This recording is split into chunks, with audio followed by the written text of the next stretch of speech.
The Louie T Network is powered by MusicHead University. MusicHeads, classes in session. Turn me up. Enroll on YouTube now. Link is in the description. Who else could it be but me, your man, Louie T? Welcome to the special Command Post Live. You know what it is. Post up, take command. Of course, I'm your Commander-in-Chief, Louie T. Thank you for joining me. We are going in depth with the Washington Commanders 2025 NFL Draft class. 5 selections in all. We think this class has a chance to be super impactful, especially the first 3 picks. Really, 4 out of these 5 picks I expect to be a starter at some point in this upcoming 2025 season. That's how impactful this draft has a chance to be. Who knows what will happen with Kane Medrano, the 6th-round pick out of UCLA. We will talk about him in addition to the other 4 picks. But this draft was short, sweet, and to the point. It was compacted, it was concise, and it has a chance to be a very, very impactful draft. So with that said, I won't delay. I'll get straight to the proceedings this evening. Big shout out to everyone out there watching. I do briefly want to apologize for the delays. My son had a flag football practice today, kind of pushed everything back. You know, Louie loves the kids, and they come first. So, but we're here now, and we're talking about this draft. So let's talk about the very first selection. 29th overall in the first round. Commanders had a chance to trade back in the draft at this selection. Multiple offers, including the Philadelphia Eagles, who wanted the Commanders to trade back from 29 overall to 32. In doing that, they would have lost out on Connolly Jr. more likely than not, as the Chiefs, who were right behind Washington, ultimately took a tackle. So they stick and pick at 29. The pick is offensive tackle or offensive lineman, and I got a question to pose to you guys at the end of his breakdown tonight. But Josh Connolly Jr., the offensive tackle out of Oregon, he was my 5th rated tackle in this draft class. He was the 4th tackle taken in this draft. So he kind of went right along the lines of where I thought he would go in this draft, somewhere in that late first, early second round stage. 6'5", 311 pounds, 33.5-inch arms. So he's right at that cutoff of, what the baseline is for arm length at the tackle position. Generally speaking, as long as you're 33 inches in terms of your arms, there's no issues there. And so 33.5-inch arms, no problems at all whatsoever with his length in terms of his arms. 21 years old, which it only matters because really, age isn't a real big deal in the NFL. It's more so a conversation when you're talking about it's more of a conversation when you're talking about like the NBA, right? When you're talking about basketball players and guys reaching their apex. I don't really get hung up in ages in the NFL unless it is tied to a workload, right? But you love young players because that means there's a lot of room for growth. And him being only 21 years old, only being a starter for 2 years while at Oregon means that while you love the fact that he was able to start for a couple of years, get some much needed experience under his belt, there's so much more that he can learn and develop because he's only 21 years old, right? And so you love that, right? When you're drafting a young player like Josh Connolly Jr. Ran a 5.05 40 at the combine, but the 10-yard split was a 1.71. And just for context, the top 5 tackles in the NFL based off of block rate, their 40 time was 4.92, so he wasn't that far off there. And their 10-yard split was a 1.72, so he actually bested the 10-yard split. So it again shows you the athleticism. He is a quick twitched offensive lineman, which we will talk about here. 28 career starts. So over the last 2 years, he really was able to showcase what he could do. And you could see the growth in his game, him getting better and better with each opportunity to start while at the collegiate level. Only gave up 2 sacks in almost 2,000 offensive snaps. So again, a guy that was highly reliable at the left tackle position while at the University of Oregon. So let's talk about his pros. And you start with, he looks the part. And that's always big for me when it comes to offensive linemen, corners, defensive linemen, edge rushers, et cetera, et cetera. You want guys to look the part, right? He's got the requisite size you're looking for at 6'5". He's got the arm length you're looking for at 33.5 inches. You would like it to be longer, but I mean, it's more than enough to get the job done at the NFL level. He's got a proportionate build, right? He's proportionally built, so he's not high cut, right? Doesn't have these sticks for legs. All of his mass is up top above the waist. He doesn't have this thick, heavy lower half and his skinny twig up top. You know, he's built proportionally throughout his frame, so it's spread out evenly and distributed the way you like. And so everything about him looks the part of a starting NFL tackle. Next pro is he's an above average athlete. And in certain instances, he's elite, but his movement skills suggest that of a guy that has a chance to be elite in this league at getting out and getting in front of a play and being a guy that can really set the tone on a wide receiver screen. Or as we saw a lot with the Commanders last year, there was a lot of pull in their scheme. A lot of tackles pulling, a lot of guards pulling, getting out in front of runs, being the lead blockers, things of that nature. He can excel in a system in which he is being asked to get out in front of a play or to get out and be the kick out block. I think that's something that he is going to be able to do at a very high level. Smooth, effortless kick slide and elite short area quickness and movement skills.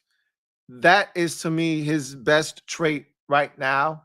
When you watch him, his kick slide is just a thing of beauty. He gets out of the blocks, he sets up shop very quickly, and it allows him to not panic, right? And, you know, a lot of times when guys get themselves in trouble at the tackle position, especially when it comes to speed, it's because they can't get out of the blocks. They can't set up shop. They feel hurried. They feel rushed.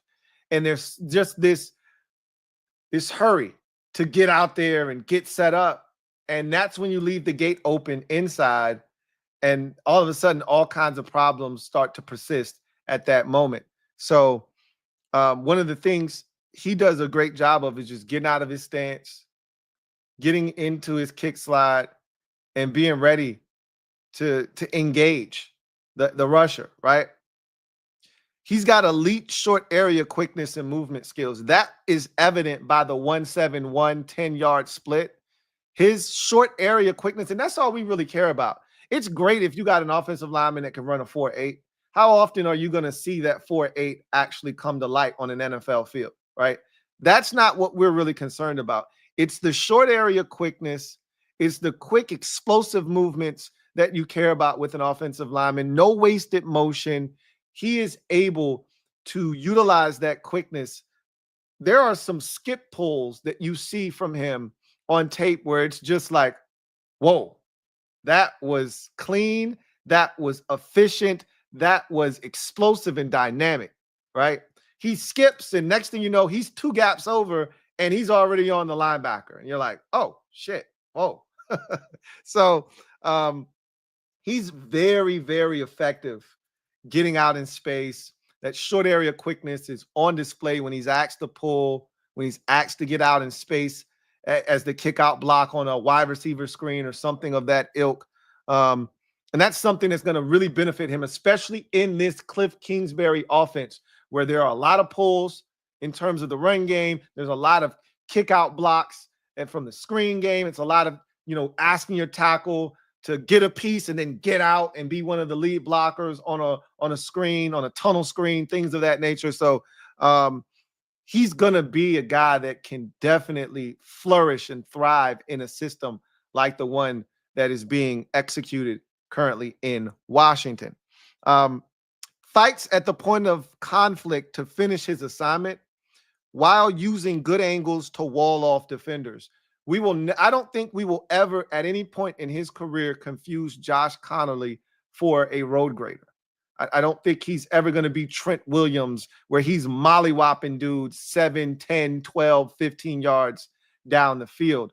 But what I can attest to based off the tape is he's a guy that takes smart and efficient angles, knows how to wall off guys, where to be, so that he can create a crease for his running back or the ball carrier to maximize his block.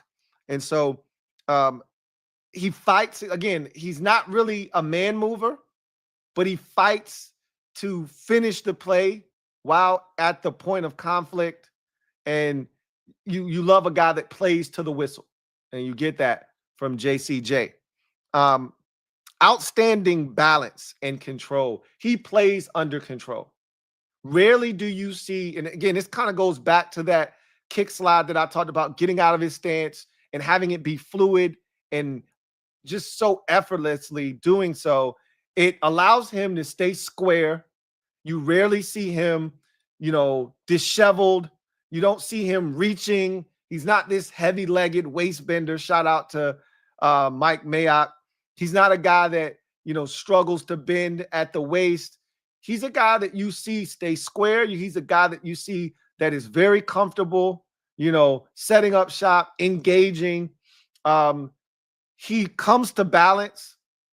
And one of the things I am a big, big proponent of is offensive linemen staying on their feet. I can't stand an offensive lineman that is constantly on the ground for no reason, right? You can't help me if you're on the ground. Now, if your assignment requires you to be on the ground, I totally get it. And sometimes in plays, you'll end up on the ground. Sometimes just being around the wreckage, some of that wreckage will spill over and it'll come to you and you'll end up on the ground because of it. But if you're not in the fray and you have a job to execute, stay on your feet. And the times where you see guys not on their feet is because they're not under control and they're not balanced. And you don't see that very often with Josh Connolly Jr. Outstanding balance and control. Love that about his game. He's got a good punch with snap. Now, we'll talk about that punch a little bit later on, but you love his hands are in a ready position, right? There's a good snap to his punch, right? Stuns defenders, right? Keeps them off balance. And you like that. A lot of times when you see guys struggle is they don't have a good punch. It's not a quick punch. It's easy to time up, and they don't have the ability to reload, right? Punch and then punch again, right? He reads and recognizes twists and stunts and handles them accordingly. He handled those with no problem, right? He saw the twists and the stunts and the games that defensive lines were running. He saw those with ease, picked those up like they were nothing, right? Love when guys recognize what's going on around them, very aware. And then lastly, he played in the Big Ten versus elite competition and held his own. 2 games against JT Tuamalu and Jack Sawyer. Played Ohio State twice, once in the regular season, once in the playoffs. Obviously didn't go well in the playoffs for Oregon. And then obviously Abdul Carter matchup in the Big Ten championship and held his own in that game as well.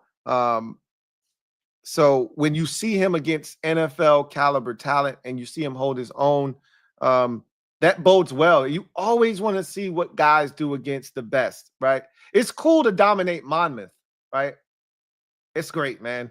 Excellent. It's great to watch you kick Creighton's ass. That's awesome. You know, destroy Western Michigan State. That is great. That guy that you're playing against will never see the light of day in the NFL. That's awesome. What we want to see is what happens when you're playing against other future NFL players. And he held up in those instances. And in certain cases, he thrived. So that's always good. So then you get to his cons. First thing that you notice with him, and you know, there was a viral video from the Senior Bowl with him and Mike Green where he just plowed over, right? And you know, a lot of people don't realize that, you know, there was more reps after that, and he did actually, you know, get revenge, and he was voted the best offensive lineman of the week at the Senior Bowl. So, you know, one play can be taken and it can be made to be something bigger than what it is, but that's what social media is all about, right? Sensationalizing things, taking one moment, turning it into this viral situation. But what is apparent though, and what that one play did illustrate, is that he needs to get functionally stronger and improve his play strength. And again, he's young, he's 21 years old, and he's got a long ways to go in terms of his development. But what he's going to do is he's going to get into this NFL strength and conditioning program. He's going to get stronger, and we'll probably notice that change from probably year 1 to 2, right? That second season, maybe year 3, we'll realize he's a much stronger player. But early on in his career, there's going to be some challenges because he needs to get functionally stronger. And we'll talk more about that here in a second, and improve his play strength. But the beauty of the situation is there aren't a ton of excellent speed to power rushers in our division. Now, when you play against Kansas City and you see George Karlaftis, that's when he could struggle, right? Against teams like that, right? When we play, I think we have the Raiders on the schedule this year, and he sees Max Crosby, and then Max gives him some speed early, and then Max hits him with speed to power. When that STP hits him, look out, right? So those are when, like, I don't worry about some of these speed rushers that exist in the NFC East. He's gonna make sure that those guys stay nice and quiet. It's the guys that have the ability to take their speed and turn it into power that worries me a bit in his rookie campaign. Somewhat predictable punch, which can sometimes lead to losses in hand-to-hand combat. I thought this was probably most evident and on display in the first matchup versus Ohio State and JT Tuimoloau, right? JT Tuimoloau is one of my favorite pass rushers in this year's draft class because he just knows how to rush. Great hand-to-hand. And I always talk about the Ohio State pass rushers because usually they come out and they're great in hand-to-hand combat. They are taught very well how to use their hands. Somehow Chase Young did not get that message. Still a little sour about that. But just about every one of the other guys somehow figure out how to come out of that program with the ability to be a black belt in hand-to-hand combat. And JT Tuimoloau seems to be another one in the long line and lineage of edge rushers that come in here with the ability to use their hands. And Josh Connolly Jr. At times was taken to school by Tuimoloau in that game. And that's something he's going to have to clean up, because sometimes his punch can become repetitive and you can time it, right? He's going to have to learn how to switch it up. And that'll come with time. That'll come with experience, right? As he gets more reps, as he is around a guy like Laramie Tunsil, who will be able to school him, show him the ropes, give him pointers on how not to be predictable. Those things will improve with time. I'm not as concerned about that, but it is something that I did notice on tape. Has to find a way to drop his anchor sooner and stop the bleeding sooner versus speed to power. And I talked about STP for him and how much of a problem that is right now. There are too many instances on tape where STP forces him all the way back into the lap. And when I say in the lap, I mean literally in the lap of his quarterback. And, generally in the NFL, once a quarterback feels any sort of pressure, collapsing of the pocket from either side, they're just going to get the hell out of there. And we have a quarterback that has no issues stepping up, stepping out, rolling out, escaping the pocket, et cetera, et cetera. So it won't be that big of an issue as long as you just don't get run all the way over and bulldozed. But he gives so much ground. You're like, at some point, you got to stop the bleeding, bro, right? It's okay to give up ground, because, it's tough sometimes to catch a guy running at you full speed and you're ready for it. You're bracing yourself, but it just, damn, he's strong. And sometimes it's going to force you to backpedal a step or two or eat three even. But there are times when this dude is on skates and you're like, hey, are you going to stop this momentum? Are you going to stop the bleeding at any point? Or are you just going to bleed out here? Right. And eventually he'll stop. He'll bow his back. He'll sit down and anchor. But you're like, bro, your quarterback can't even take a lateral step to his left right now because you're literally in his lap. He has to actually slide to his right just so he can, get the football off, or step up in the pocket so he can get the football off. So that is something that he's going to, and again, I think that's going to get better with time, right? As he gets functionally stronger, as he learns how to drop that anchor a lot sooner, those things will get better, right? But again, that's something that I expect to be an issue from time to time in his rookie season, right? And then I already told you this, but it's worth mentioning again. The final con is he's not a man mover. He's not a man mover. So don't look for him to be, I will say there was a funny play in the first Ohio State game where I want to say it was a backer. It could have been an undersized defensive end, but there was a run play to his side, like a toss, so to speak. And he was the kick out block. He was the block that was supposed to spring the running back. And he took that defender. And I'm going to guess it was a linebacker, because the way he tossed him like a rag doll on the ground, I've never seen him do it before, and I haven't seen him do it since. Okay. Not to say that he hasn't done it, right? Just the games that I watched. But he takes him and he dumps his ass like a yard and a half away from the play, takes him and tosses his ass, and then stands up over him and flexes, and he's screaming. And I'm like, hell yeah, Josh. Don't expect him to do that shit at the NFL level. Okay. That is not, I repeat, not who he is. But he is a guy that can seal, that can get in the way, takes proper angles. And that's all you really need at this level. It's great if you can take a guy against his will, erase the line of scrimmage, and create 1-2 yards up the field. That is awesome. But as long as you can do your job, get in front of a guy, seal him, and be a barrier between the ball carrier and the defender, you've done your job. Because that running back only needs you to hold your block for about a second. Once he cuts off your block and he gets through that first wave of defenders, you've done your job. So that's Josh Connerly in a nutshell, man. I'm so excited for what he could be. Now, the question I have for you is this. Would you be disappointed if Josh Connerly is a guard in his rookie season? Would you be disappointed? Because I want you to understand that Adam Peters, at his press conference after the selection, said that the beauty of how DQ has set this building up is it's predicated off of competition.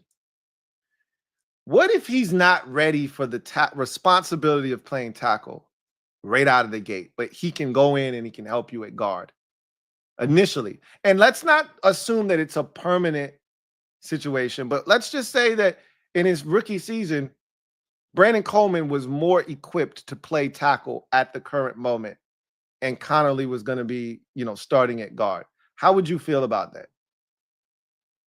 Because it's a possibility. Highly unlikely in my mind. They drafted him to be a tackle. I believe he's a tackle, and until he proves to me that he's not, I'm just going to assume that he is a tackle. But Laramie Tunsil, when he was drafted by the Dolphins, now keep in mind, they had at that time 2 bookend tackles, which is why he didn't play tackle. Because remember, he was supposed to be one of the top picks in his year's draft class. And then the Bong video came out the day of the draft. He fell down the board and the Dolphins were like, look, this guy is too talented to pass on. And so they took him. But they had Brendan Albert at left tackle at that time. So he wasn't playing left tackle. They had another guy. I forget who their right tackle was at that time. But he wasn't going to start at tackle. So they put him at guard. And he stayed there for like 2 years before they finally kicked him outside to tackle. And then eventually traded him to Houston, obviously. So there are examples of guys that ultimately became tackles and damn good ones in the league, including the guy that is going to be playing the left tackle position for us this upcoming season, of playing guard in their rookie season before making the transition out to tackle. So just keep that in mind, right? Just keep that in mind. But I think he's going to be our starting right tackle day one. But I just want to throw that out there. You just never know. You just never know. So now you go to our second round pick, 61st overall, cornerback Trey Amos out of Ole Miss. Now, similar to the first round pick, there were opportunities to move out of this spot. And I thought the second round pick was going to be our best opportunity to trade back, gain capital in some pivotal portions of this draft where the value was going to be some of its greatest. But they decided to stick and pick. I love the decision because of the quality of football player that they're getting in Trey Amos. And this is a guy that played college football for 5 seasons, started out his career at Louisiana Lafayette, stayed there for 3 seasons, right? Never really started. And that's one of the things we'll talk about with him. Went to Alabama for a year, started 1 game there, and then ultimately transferred to Ole Miss for his final year collegiate ball, where he shined and put himself in the position to be a top 60 prospect in this year's draft class. He was my 5th ranked cornerback overall in this draft, and he was the 6th cornerback taken, so right around where I thought he would go. The only guy that slid in front of him in the draft was Benjamin Morrison, who ended up going probably like 8 or 9 picks prior to him being selected by the Commanders. So he went right around where I think the numbers suggest he should have gone, but I was shocked that he fell to 61, to be honest with you. There were conversations at 29 about Trey Amos. I can tell you that there are a lot of mock drafts that had him in the first round. Not that that matters, but just those conversations and that the fact that he was in a lot of first round mocks tells you that there was talent here. There was a conversation surrounding him about a potential injury. I've heard nothing about it. I've done a little bit of digging, a little bit of searching, not a ton, because usually if there's an injury to report, if there's something there, you don't have to go digging very far to find it, right? I just know that a lot of people, including Daniel Jeremiah, did not expect him to be there at 61. And the Commanders did not expect him to be there at 61. So 6'1", 195 pounds, 34.25-inch arms, ran a 4.43 40 at the combine, 26 career starts spanning 5 seasons, right? So when you put it in that context, it's not a lot, right? And then you take it a step further and you say, of those 26 career starts, half of them, 13, came in 2024 while at Ole Miss. So again, this is a guy that doesn't have a ton of experience. And so that should either get you excited or that can make you nervous. Beauty's in the eye of the beholder. I'm a glass half full guy. So that makes me even more excited about Trey Amos and what he can provide us, being that he's still got so much to learn, right? So his pros, he passed the eye test. Similar to what I said about Josh Connolly Jr., the first thing I want to see is, do you look the part? I was getting a little nervous because we already have diminutive corners on the roster, right? You already have a Jonathan Jones on the roster. You already have a Mikey Sainristil, who is a nickel, by the way. So his size is not a big deal. What the fact that we were sniffing around Maxwell Hairston and we were linked to him, and there were other corners that people were suggesting we should take, and they were all diminutive corners. I was like, they don't, like, we need a boundary corner. We need somebody outside. This guy passes the eye test. He's got the requisite height, weight, length, speed, all of that you're looking for, right? Next pro, above average speed and quickness for the position. I'll couple this with another pro. He's a fluid, easy mover who's an LLCer. We'll come back to him being an LLCer, put a pin in that. But I just wanted to reiterate that this guy is a very fluid, easy mover on the football field. And for some guys, it looks effortless. For others, it looks like a struggle, right? It looks like a struggle when they're out there, and you can tell they're not the most comfortable in a back pedal, in a zone turn, right? They're not as comfortable stopping and planting and clicking and closing, right? And driving on the football. They're not comfortable transitioning from back pedal to full out sprint and turning and locating the football. All of this stuff is not comfortable for them. You can tell. When a guy's running across the field, he sees another player coming across into his zone. He stops, turns, and pivots, and in one fluid, seamless motion, picks them up and takes away that option from the quarterback. Not everybody is capable of doing that, right? He is.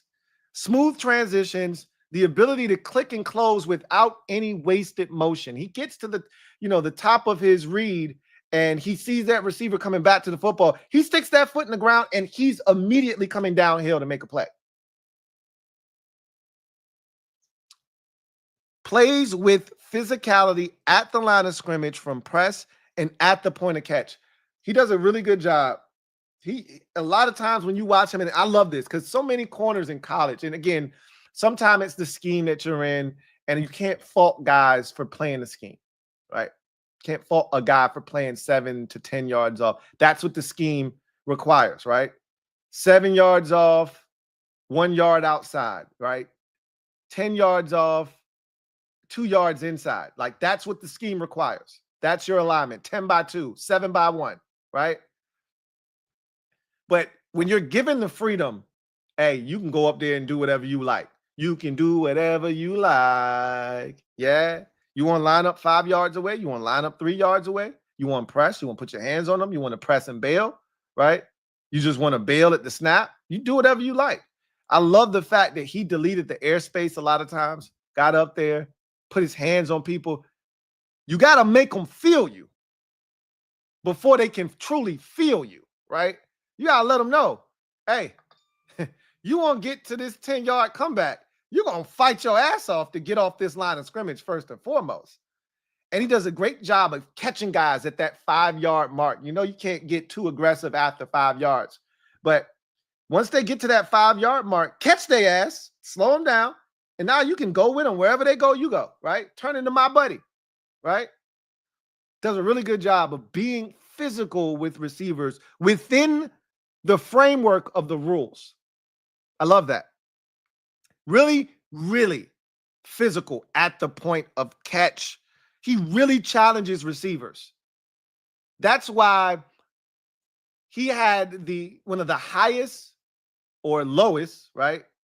He was one of the highest graded corners in all of college football in terms of completion percentage, which was the lowest at 19% of passes 20 or more yards down the field. You just couldn't complete passes on him down the field very often. And part of that is because of his physicality, staying attached, staying in the hip pocket of that receiver, and then locating the football, which takes me to my next pro. He's an LLCer. And there's certain things that are triggers for me. If you're going to be one of my guys, you're going to be someone that I champion throughout the process, there's certain things or a thing in particular at specific positions that you have to do as a prerequisite, or I can't rock with you on that level. You may be a good player and I may be like, yeah, I really like this guy, but I can't be out here broadcasting that I think you've got a chance to be special if you can't do certain things. At the running back position, if you don't have elite contact balance, I got to stop right there because that's my thing. Contact balance is my thing at the running back position. That's one of the qualities that even above speed, I look for, right? At the cornerback position, I look for LLCers. Look, locate, contest, all right? First thing you got to do is be in phase, okay? If you ain't in phase, you can't look back for the football. I hear Louis Riddick go nuts about this all the time. When guys don't look back and they play through the hands of the receiver and they get caught for face guarding, or they make a great play and somebody's like, you should have turned and looked. And Louis Riddick goes nuts every time because Louis Riddick, a former defensive back, is like, do you know how hard it is to be running at full speed? You're not in proper position. And now you got to try to locate the football. It doesn't make sense. You can't do that, right? That's Louis Riddick's thing. But what happens when you are in good position? That's the ones that drive me crazy. When you are in great position and you don't bother to look back.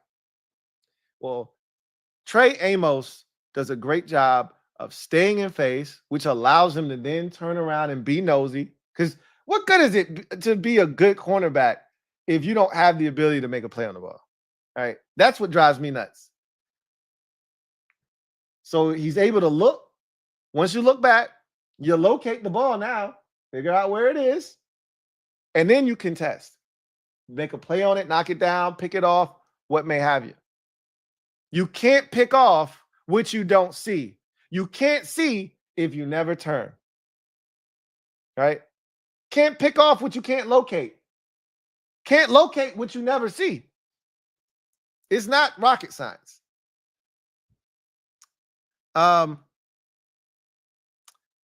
He's very aware in zone coverage, like really aware, and sometimes to a fault. We'll get to that a little bit later on, but I love his awareness in zone coverage. He's under control. He sees what's going on. He's not overreactionary to things going on around him. He plays with great spatial awareness. So, there could be 3 routes all in his general vicinity. There's a corner, right? There's a little stop right here. And then there might be a flat route, or there could be a corner, out, and someone in the flats, or a shallow cross, right? And he's kind of midpointing all of that, but he's sinking and he's getting depth on that corner route. You're not doing that. Not over the top of my head, right? But he's close enough to that out that if you want to challenge him, he'll stick his foot in the ground, break that up, right? So you see him, and then there are a lot of times, and this was fun to watch, where they run those little shallow crosses, that mesh concept, and you got a guy coming across from the other side of the field, and then you got the guy that was in front of him, that receiver running across the field, and he'll run with that guy initially so that he can run him into somebody else's zone. And in the minute that other receiver comes from the other side of the field, he stops, turns, pivots, picks him up, takes him away. It's beautiful. It's beautiful. Many times I watch guys kind of lazily pass that first receiver off, and because you're not in that window, that guy's temporarily open, and if he is able to put the brakes on, he can get up the field and get some yards, right? Not on Trey Amos. So very aware in zone coverage, does a great job of taking things away, staying attached to the receivers. You love him in both off and man. You love him in zone and man. He's got ball production. That's another pro. Obviously, 4 career interceptions, 3 of them coming this year. So you like that. And then he handled himself very well in the SEC. He made that transition from the Sun Belt Conference. For 3 years, he was at Louisiana Lafayette, transferred over to Alabama, and he looked like he belonged. I was watching him in 2023, just wanted to get a feel for him at Bama, and I'm watching him against Texas last year. And we know how many talented guys Texas has had over the last 2 seasons, including Xavier Worthy. And he was in the slot with Trey Amos at Bama, covering Xavier Worthy one-on-one. And we know what kind of speed he has. And Xavier Worthy was running a fade from the slot, and he took off. And Trey Amos was in that man's hip pocket for 30 yards. The quarterback threw the football, Milroe threw the football, or no, it's not Milroe, excuse me, Ewers threw the football. And it was not a bad throw, but Amos located that thing and knocked that bitch down. I said, damn, that was beautiful. But in that same game, and let's perfect transition. Let's go to his cons. He will commit eye violations that can lead to big play opportunities. So what do I mean by that? So that same game in 2023, when he was a member of the Alabama Crimson Tide, playing against Texas, and he was playing cover 3 on the outside, and they had a bunch formation. So he kind of came in a little bit to kind of play with, to try to take away some of what Texas was trying to do coming out of that bunch. And his responsibility, obviously, simple. Deeper than the deeper, deepest, wider than the widest, right? Just stay on top of everything. Don't let anything outside of you. Don't let anything on top of you, right? Because you don't have any help. You are the third on that side of the field. And I talked about him, being so aware in zone. Well, it was a bunch. So it was a lot of shit going on. But the first out into your zone, that's you. Like, what we doing, right? And he's still backpedaling, keying QB's eyes, looking at the routes developing in front of him. Meanwhile, there's an out and up.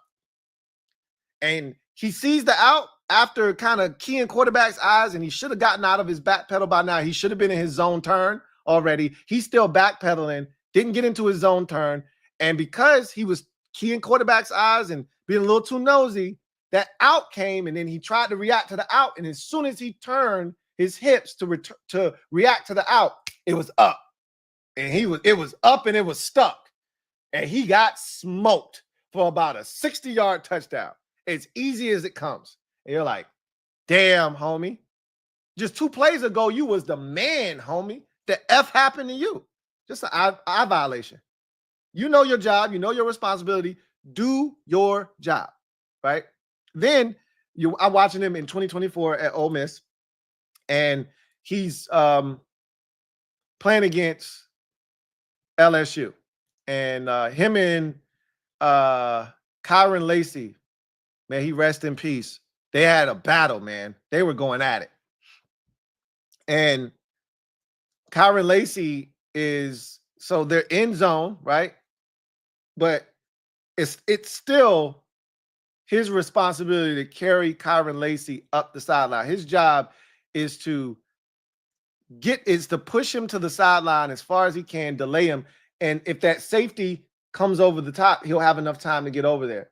Well, he was kind of eyes in the backfield, kind of lackadaisical, and he let Lacy run by him. I don't think he thought Kyron Lacy was going to get the football first and foremost, but Kyron Lacy kept going up the sideline, and he was kind of lackadaisically running, and then he looks up, oh shit, the ball's coming. It's too late. Lacy's got 3-4 steps on him. Luckily, it was an overthrow, and what he did do, however, on that play was he didn't give Kyron Lacy an opportunity to run that red line, that imaginary red line. If you played football before, especially wide receiver position, you know about that red line. That's that ability to give your quarterback the opportunity to throw that football over the outside shoulder. You give him that space. You toe that red line. That gives that quarterback a chance to throw it over that outside shoulder. He pushed him so far towards that sideline that when the quarterback went to throw the football, he tried to lay it out over that shoulder. There was no space. So that ball ended up being a little bit too far. Safety wasn't going to get there in time. And that's kind of that, hey, bro, mind your business. Just mind your business, right? So he's got to, if he can eliminate the eye violations, I think he'll be straight because he carries routes down the field well. I've already told you, he's one of the best in college football at defending passes 20 yards down the field or further. So that's not an issue for him.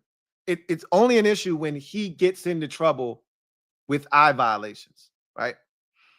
Needs to trust his eyes and go from zone and go much faster than slow. So this is the reason why he wasn't 5. I mean, this is the reason why he wasn't higher than 5 on my list.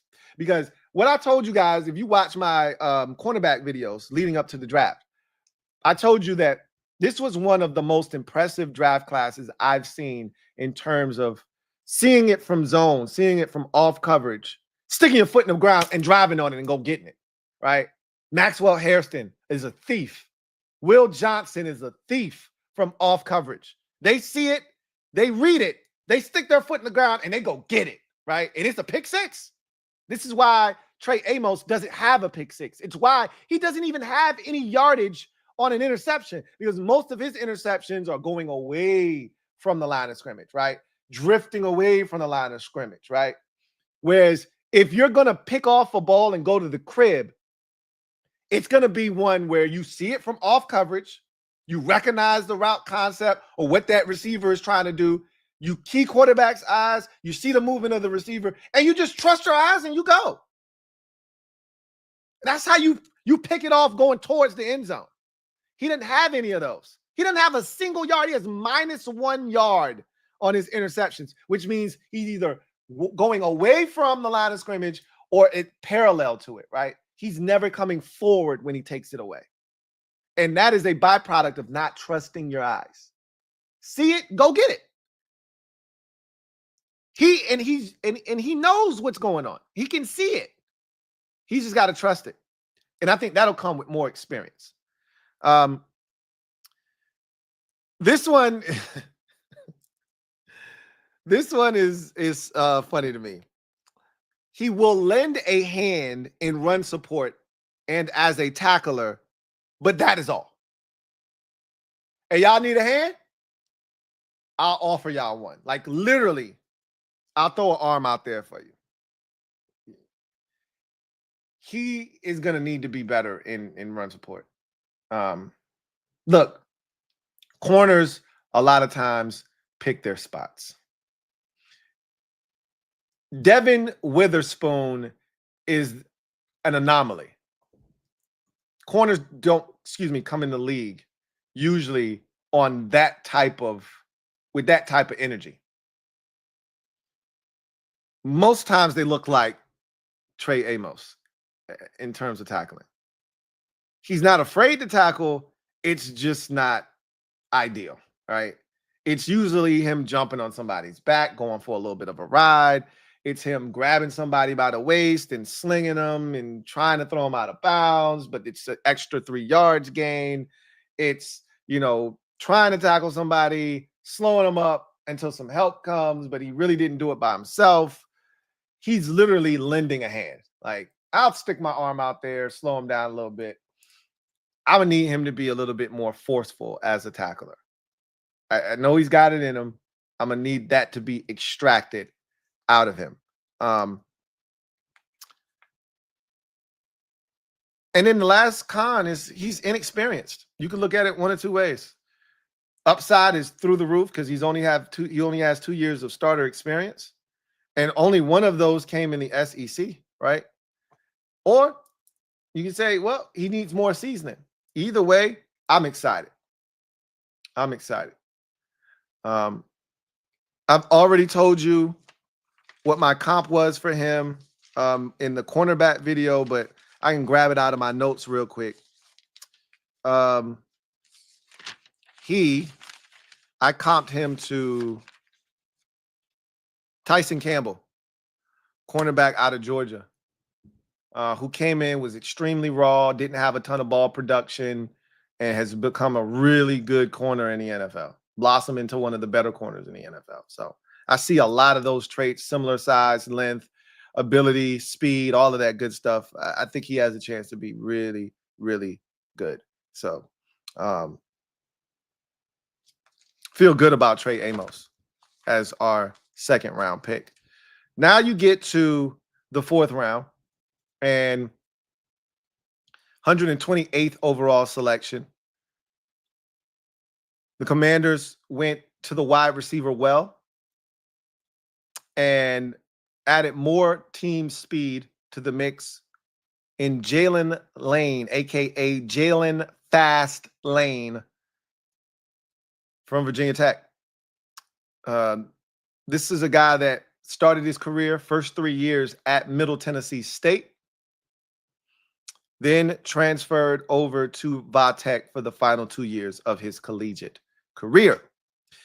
I had him as my number 19th ranked wide receiver in this draft. Number 19. He was the 18th wide receiver taken. So right in that neighborhood is where I expected him to go.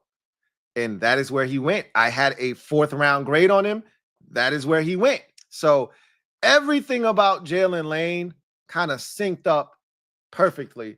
And you look at Lane, 5'10", 191 pounds, ran a 4.3, 4.40, just absolutely blew up the combine, man. 4.3, 4.40, 1 5-10-yard split, 40-inch vert, and an 11-inch broad. You can't test much better than that. And again, all of this is being done at 5'10", right? And here's the thing that I love. It's being done at 5'10", but usually if a guy's running a 4.3, 40 at 5'10", he's 178 pounds. He's 172 pounds. He's 183 pounds. He's 191 pounds. So there's a frame there that you feel good about. This isn't an angular up and down, skinny frame. This is a guy with a little bit of meat on his bones, right? So you feel good about his compact build. And we're going to talk about that as we continue on. So in talking about Jalen Lane, there's so much versatility here, right? So he's got 46 career rushes for 264 yards and 3 touchdowns. So there's a little bit of production there and ability there. He's got 39 kickoff returns for 852 yards.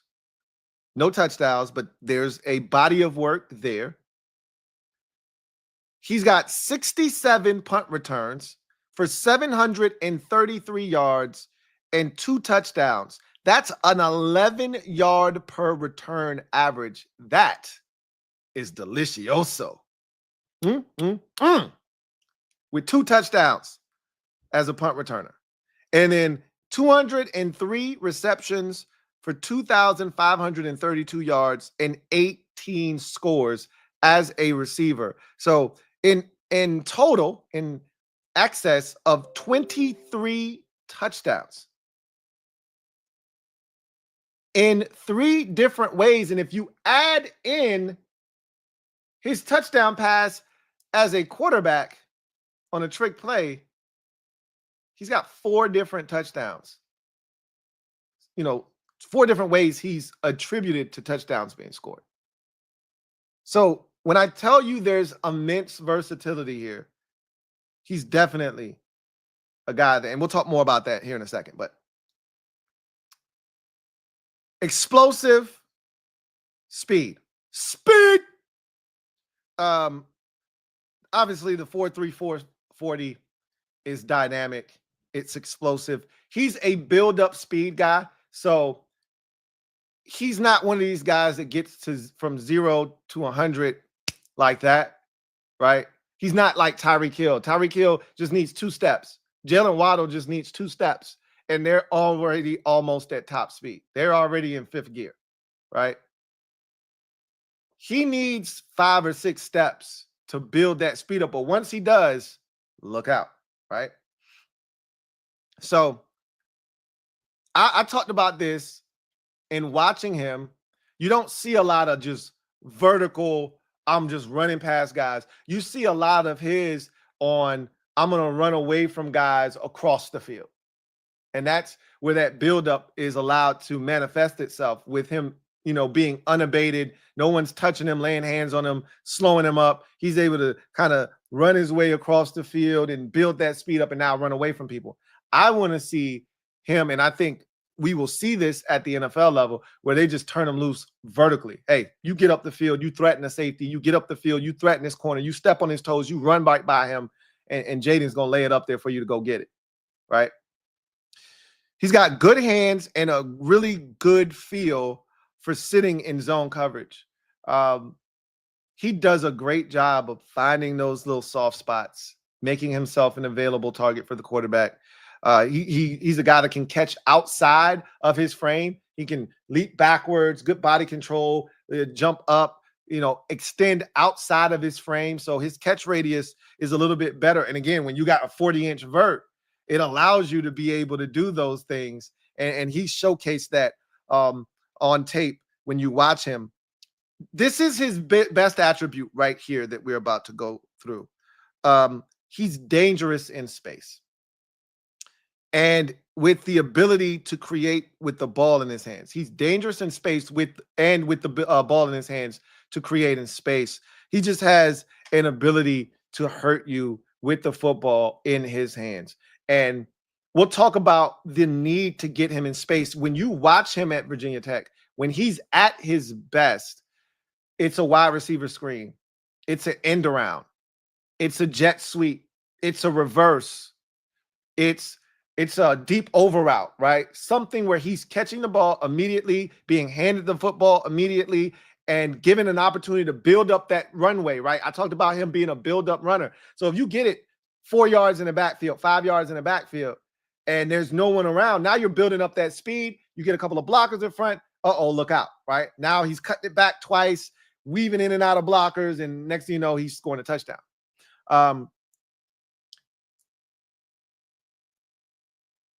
He's not the best. We'll talk about it when we get to the cons, but that's where he's going to make his hay in the NFL. That's what his calling card will be initially as he continues to develop and grow as a receiver, get better as a route runner and things of that nature. He may be able to expand his game to where he can hurt you in other ways. But early on, initially, he's going to hurt you in the returns game. He's going to hurt you as a guy you get it to out in space. He's going to be an extension of Deebo Samuel, essentially, right? He's going to be an extension of Deebo Samuel. Speaking of Deebo, plays with aggression, which allows for broken arm tackles. This goes back to my initial point of him being 191 pounds and having a very sturdy frame. He's not one of these dudes that you just get a piece of him and he goes down, right? Get a piece of his ankle, he's going down. Get a piece of his arm, he's going down. Just contact him, just bump him a little bit. Of course, he's going down. He runs through arm tackles. He forces you to wrap him up and get him on the ground. And so he's a problem in space. This is another reason why, not just because of his ability to weave in and out of blocks and his ability to beat angles with speed. It's also the fact that you better come with real intent to get him on the ground, or you won't.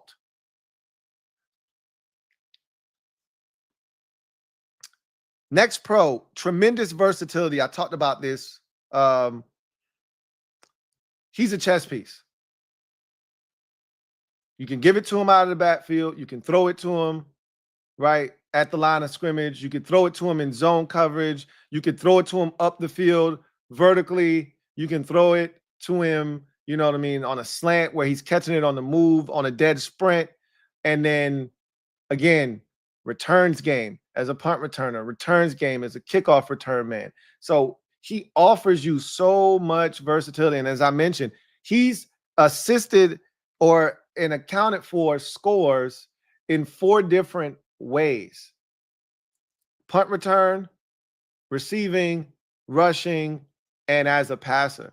So he's a guy that they're going to have fun with, finding ways to get him involved in this offense. And we know Cliff does a great job of utilizing guys with the skill set of a Jalen Lane. And not to mention the final pro, outstanding special teams value. As I mentioned, 2 career punt returns for touchdowns, averaged just a shade under 11 yards at 10.9 yards per punt return for his career. Outstanding, right?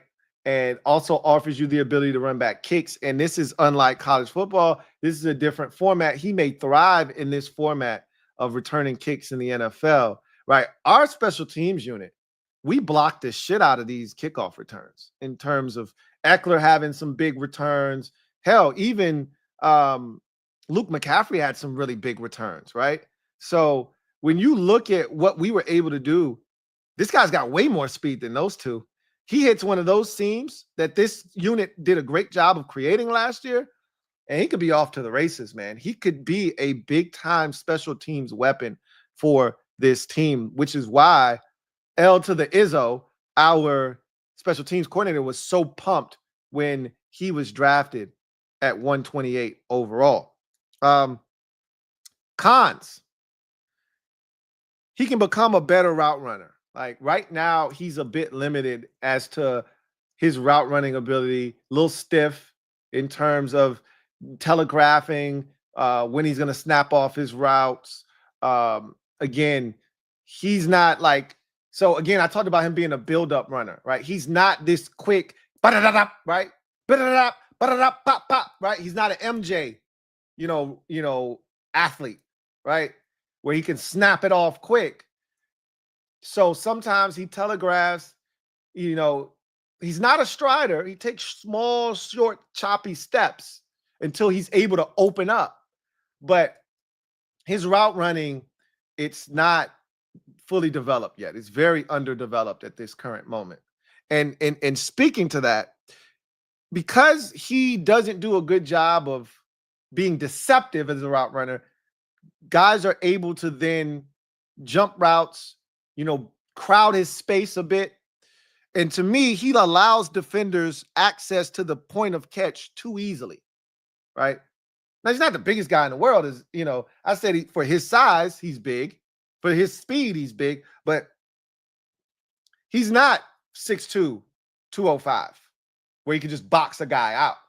And so when defenders start crowding his space, he doesn't do a great job of sealing them off from the ball or creating enough separation to where he can have enough time to catch it and put it away, which leads us to our next con. So they all kind of tie in together, right? Doesn't win contested catches very often. You start, getting to him as he's trying to catch the football, and he's not one of these guys with these incredibly strong hands that they suck the ball in like a vacuum, right? If you hit him while he's trying to catch the football, 7 times out of 10, it's coming out, right? But again, this can all be cleaned up by just being a better route runner. And that'll come with time. Didn't have the best quarterbacking at Virginia Tech. Offense wasn't the best either. So again, he'll get better at that. And as he gets better at becoming a route runner, it will stop defenders because he's got so much speed. When you have the kind of speed that he has, that should back guys up. That should give you all the space you need to win underneath. That's not really the case right now. And then I personally, this is not an indictment on him. I personally want to see him get more vertical, right? I want to see him get more opportunities to challenge and threaten defenses vertically. I felt like a lot of his explosive plays came out of short passes, get it to him now immediately in the backfield, close to the line of scrimmage, or him running away from people sort of horizontally, if that makes sense, right? Diagonally, right? Not necessarily just putting his head down and just running by somebody, because I know he's capable. I think you'll see more of that. I think they'll unleash that part of his game at the NFL level, because you didn't see him do that as often as I would have liked to at Va-Tech. So that's Jalen Lane in a nutshell. I likened him to, in my notes, I'll tell you who I comped him to here in a second. I comped Jalen Lane to Elijah Moore coming out of Ole Miss. And Elijah Moore had a ton of talent, a ton of undeveloped, unrealized talent. And this man, I don't know what's going on with him, why he's not in the league. I've heard, stories about him being not the best teammate in the world, being somewhat difficult to work with. So maybe that's why he's not currently in the league. I remember when he first got in the league, him and A.J. Brown are like besties. And I think he has some of those same traits as A.J. The difference is A.J. is a stud that has proven his worth in the league, and he hasn't. So A.J. can get away with reading books and doing crazy shit on the sidelines and getting in people's faces. You can't do that because you ain't produced jack diddly poo squat in this league. So we'll see. But I remember when Elijah Moore came out, I was a massive Elijah Moore fan. Thought he was going to tear the league apart, and it just hasn't happened. But different guy, different set of circumstances, better offense, better quarterback situation. Jalen Lane has a chance. And Elijah Moore wasn't a punt returner when he came in the league. He wasn't helping you in that regard, at least not to my knowledge. Jalen Lane is. And even if Jalen Lane isn't having a massive impact as a receiver early on, he still has a chance to contribute in a major way as a special teams player. So we go to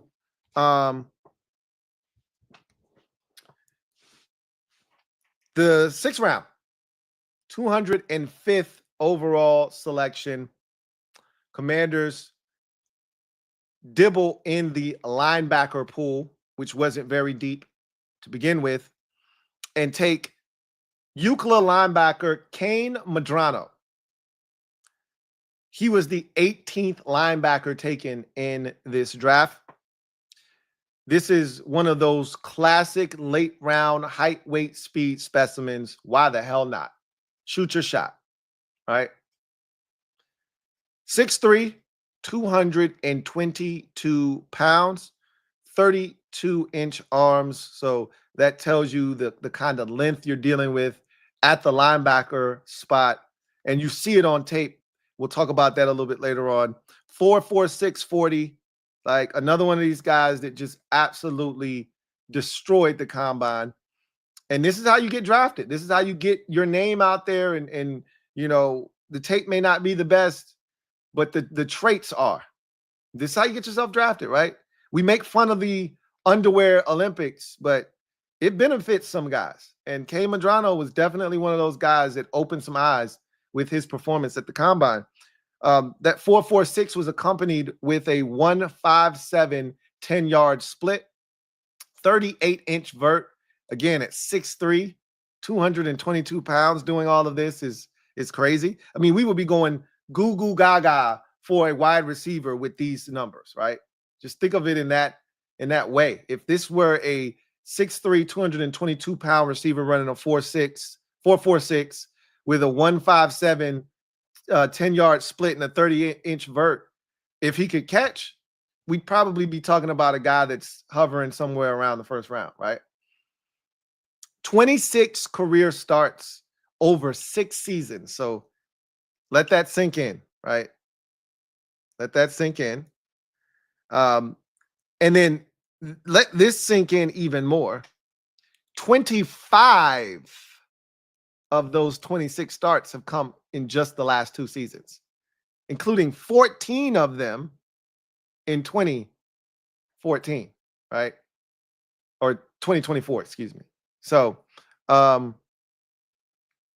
understand that he's still somewhat raw, even though he's old, right? He's been in college for 6 years, and he's, the last of a dying breed of these COVID babies, right? So just to give you some numbers, because this is a guy that can fill up the stat sheet, right? So 21 and a half tackles for loss, 5 forced fumbles. This is all in his career, right? 3 interceptions, 3.5 sacks, 9 PBUs. Now check this out, because one of the things I love, especially when you get someone late in the draft, is you want ascending football players. And this spans the entire draft. It doesn't matter if you get a guy in the first round or the 7th round. You want a guy that's ascending. And I don't give a shit if he's undrafted. You want an ascending player. I don't want a guy that his best football was played in his sophomore year, and now as a 5th-year senior, you're getting a guy that, is kind of just, he's declining or he's flatlining in terms of his production and his play. And there could be various reasons as to why: injuries, you play a dependent position like wide receiver, your quarterback stinks, et cetera, et cetera. Quarterback, your offensive line went to hell in a handbasket when 3 of your guys got drafted, in the last 2 years, et cetera, et cetera. But he's playing his best football as he ends his collegiate career and heads to the NFL. So I talked about the 21 and a half tackles for loss. Well, 11 of them came in 2024, a career high. I talked about the 5 career forced fumbles. Well, 3 of them came in 2024, a career high. I talked about the 3 interceptions in his career. 2 of them came in 2024, including a pick 6, all career highs. I talked about 3.5 sacks in his career. Well, a sack and a half came this year, not a career high. He had 2 sacks in 2023. And then I talked about the 9 PBUs in his career. 4 of them came in 2024, a career high. So he played his best football of his career. He played the most snaps of his career. And with the more snaps he got, with the more exposure he got, the better and better he got. Now, there are flaws. Obviously, he's sitting here in the 6th round for a reason. There's a reason he didn't get on the field for the first 4 years of his career, basically, other than special teams. We'll talk about those things, but let's continue to talk about the pros and what he brings to the table. He's a height, speed specimen as an undersized backer, right? So he checks off some boxes there. And, Dan Quinn likes them fast and somewhat undersized. At that hybrid, Buffalo nickel position. He attacks the line of scrimmage downhill once he sees daylight. That's probably, along with one more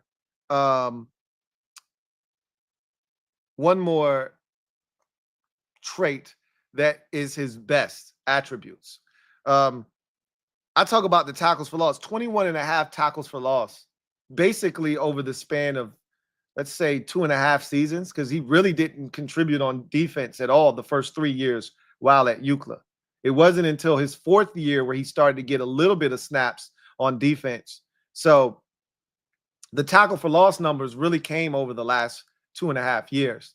And to have 11 of them this past year speaks volumes as to his ability to see it and go much faster than slow. He doesn't waste time shooting his gun, and he can't. And we'll talk about that here in a bit. But I think he attacks the line of scrimmage.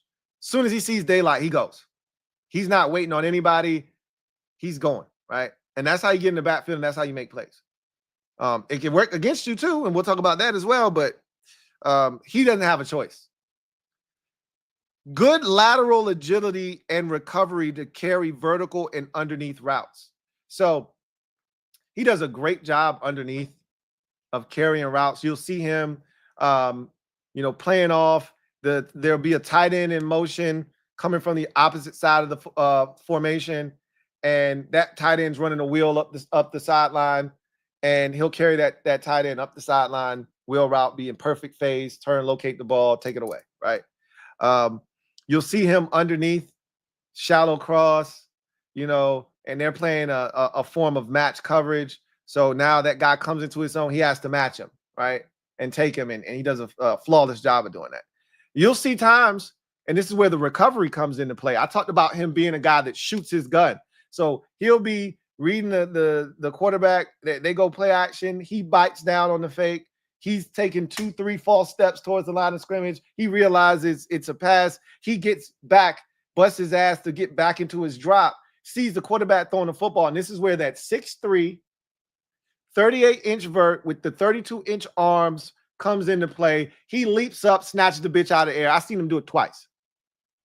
One going for a pick 6 against Nebraska, right? Where he leaps over a guy at the end of the interception to seal the deal and put an exclamation point on the pick 6. It's a gorgeous play to recover after, being fooled initially, then getting back, retreating, getting up, getting into the passing lane, picking it out of the air.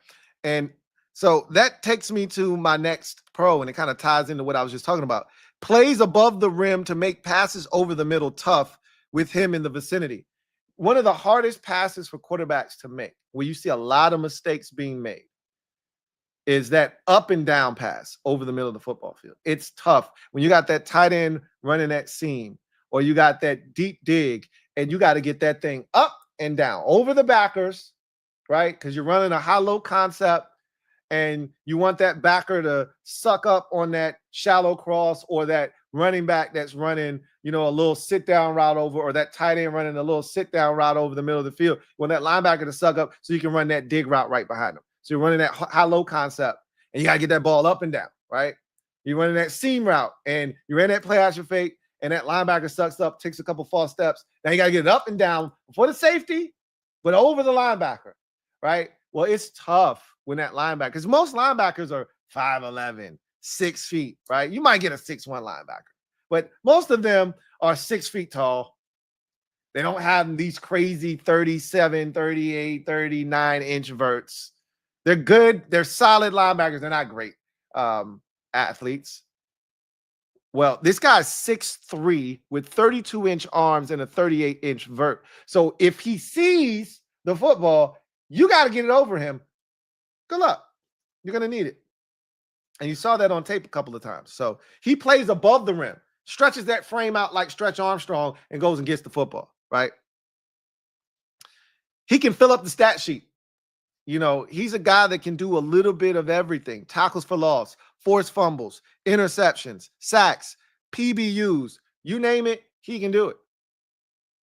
So that's another thing that he brings to the table. But right now, his calling card and the way that he's going to give himself a fighting chance to become an integral part of this defense, even if it's just in a dime package, just covering tight ends, out of, in a spread formation where teams are spreading you out.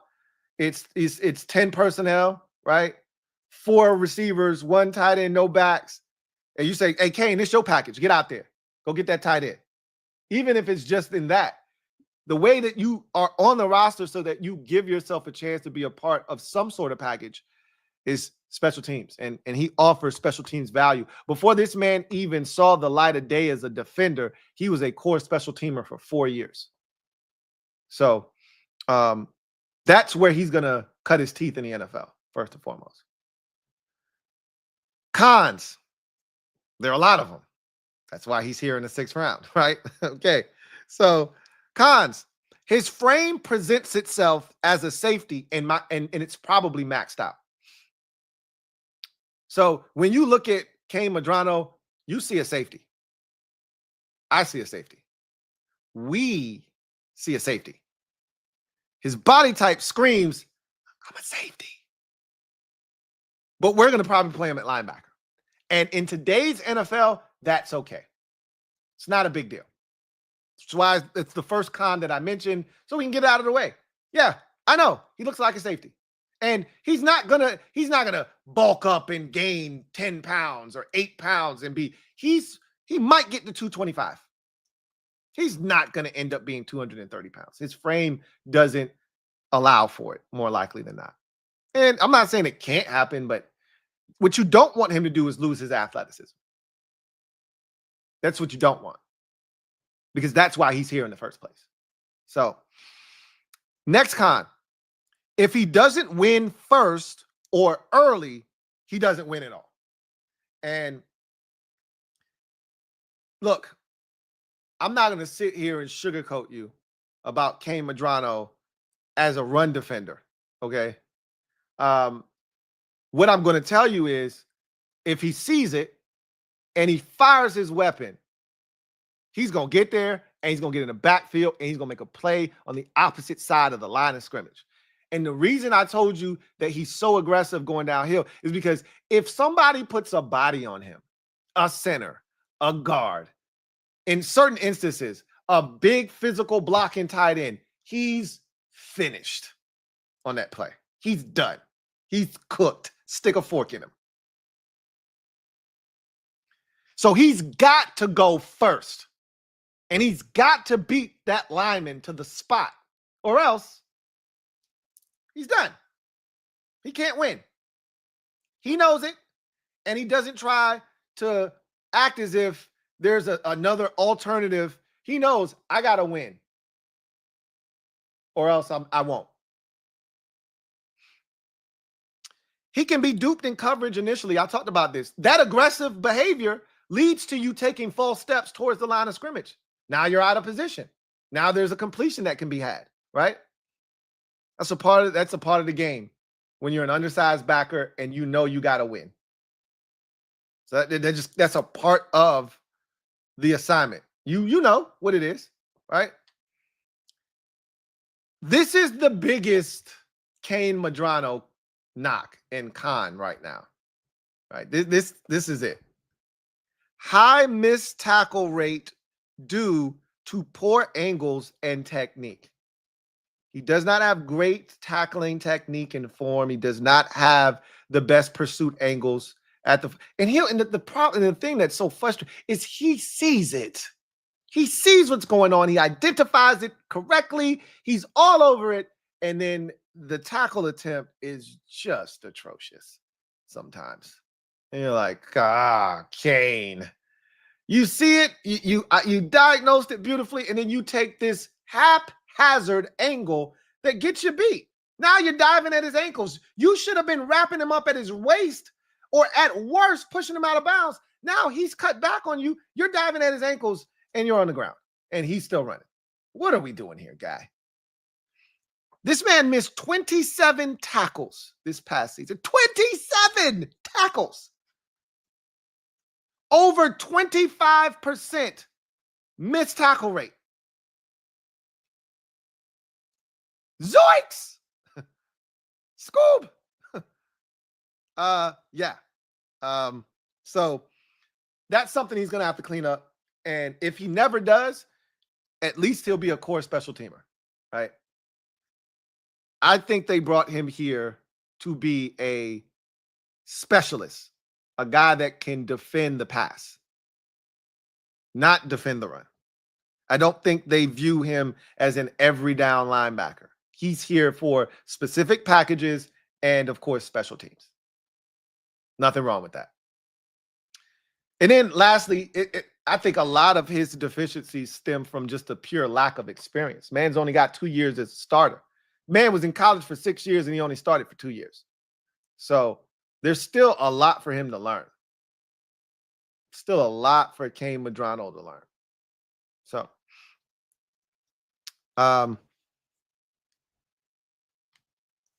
that is Kane Medrano. He's a very, very intriguing player, to say the least. And finally, our 7th round selection, 245th overall. Running back out of Arizona, Ja'Cory Krosky Merritt is the selection. Started off his career at Alabama State University. Played there for 3 years. Transferred to New Mexico for a season. Before then transferring to Ole Miss before ending up at Arizona, where he played 1 game in 2024 and then was ruled ineligible due to NCAA laws that may or may not have been violated in terms of his eligibility, like how many games he played in one of those years where he was supposed to technically be a redshirt. So that's why he's here in the 7th round. Had he had a full workload in 2024, this is a 4th or 5th round selection here. This was I went back and I inserted him where I thought he belonged in this draft. For me, for my liking, he would have been, he was my 9th rated running back. Just behind Devin Neal, in front of RJ Harvey and Cam Scatterbo. That's where he was for me. He ended up being the 25th running back, the 25th and final running back taken in this draft class. And I wouldn't be shocked if he ends up being one of the best running backs taken in this draft class. Yeah, I said it. That's how confident I am in his abilities. Now, we'll see how everything goes, and we'll see what he's able to do. But this is a guy here that you can't help but be excited when you watch him. This is what you call a steal in an NFL draft right here. And I'd be lying to you if I said I didn't see this one coming a mile away, because we all thought, and I told you this when they had him for the top 30 visit, I said, guys, this guy is legit. You got to watch him. If you haven't watched him, you got to watch him. Well, somehow they were still able to get Bill in the 7th round, 245th overall. And I am ecstatic. 5'10", 208 pounds. Ran a 4.45 40 at the Big 12 Pro Day. Had a 41.5-inch vert, which speaks to his explosiveness, while yet still putting up 17 reps of 2.25. So he's fast, he's physical, he's got a good frame. A lot to like here. So he only had like 1 true season of massive production at a Power 5 school, right? And that was at New Mexico. And you know what? I shouldn't even say that. I don't even know if New Mexico is in a Power 5 conference. What is New Mexico in? Let me check and see what conference New Mexico is in. It's in the Mountain West. So yes, that's a Power 5. It's in the Mountain West. So he only had 1 true year of legitimate production at a Power 5. But it was impressive. 189 carries, 1,190 yards, and wait for it, 17 touchdowns in just 12 games. That's a big number of touchdowns. Also had another receiving touchdown to add to that mix for a total of 18 in 2023 for the Lobos of New Mexico. Then he transfers over to Arizona because obviously you want to get your name out there. You want to be on a bigger platform and stage. And he was looking to make his mark and try to move himself up draft boards. And he got off to a great start, coincidentally enough, against his former team, New Mexico, in week 1 of the college football season. He rushes for 106 yards and a touchdown on just 13 carries. And then the coaches of New Mexico probably called the NCAA and said, I don't think he's eligible. You should check his eligibility. And that ended up being the last game that he played in the season. So with that said, he is 24 years old. Again, I don't give a shit because there's not a lot of tread off these tires at 24 years old. So age doesn't matter to me at this level as long as you can be productive. If he had 1,300 carries at 24, I'd be very concerned, but he doesn't. So, man barely played last year. He's fresh. You want to know why he was the MVP of the East-West Shrine game? Everybody else's body was beat up. He was fresh. So he went out there and kicked their ass, as he should. Anyway, his pros. Good, sturdy size with balanced and low center of gravity. So at 5'10", almost 210 pounds, you've got a good NFL running back build. You're right in that Ashton Genty territory in terms of size. You got that low center of gravity. And again, that compact, sturdy frame, right? Love it. But still athletically built. His next pro is outstanding phone booth agility. I love it, man. Sometimes as an RB1 or just a RB in general, you got to BYOB. Be your own blocker. All right. It's not always going to be blocked up pretty. It's not always going to be blocked up great. Sometimes you'll get it, and there's a guy already in the backfield in your face waiting for a TFL, and you got to make him miss, right? This guy has outstanding elite phone booth agility. In small, tight, confined spaces, he has the ability to make people miss without stopping his feet or changing speeds. It's quick. It's decisive. It's that MJ, right? Bop, bop. Where's bop, bop? And now that guy's over there. He's over there. He's jump cutting now behind another blocker, and now he's out to the final line of defense. Just like that.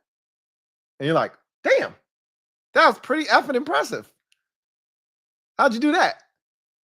We ain't seen one of them here in Washington. I don't know. I don't know. Don't ask me when the last time we had one of those.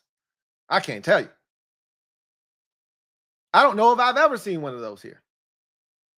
To be honest with you, he's got a vicious jump cut. Now, we have seen one of those. Adrian Peterson was the last person we saw with one of those. Now, we didn't get the elite Adrian Peterson, Minnesota Vikings jump cut, but it was a step down, and that shit was still elite when he got here to Washington, right? Bill has very nimble feet. They're quick, they're efficient, they're effective. They win in tight, confined spaces. He's the kind of back that'll take a 3-yard run and turn it into a 13-yard run. He's the type of back that'll take a 6-yard gain that's blocked up for 6 and turn it into 36. And he's the guy that it's blocked for 13 and he'll make it a 63-yard run for a touchdown. Next pro, sets up blocks well and accelerates off of them. Man, he is patient. He does a great job of setting up blocks. And then soon as that block is set, boom, he accelerates and explodes off that block, right? And you love to see it. Again, that's a trait that we just haven't seen here very often with Washington running backs over the years. The last player that I saw have that ability here was Darius Geis.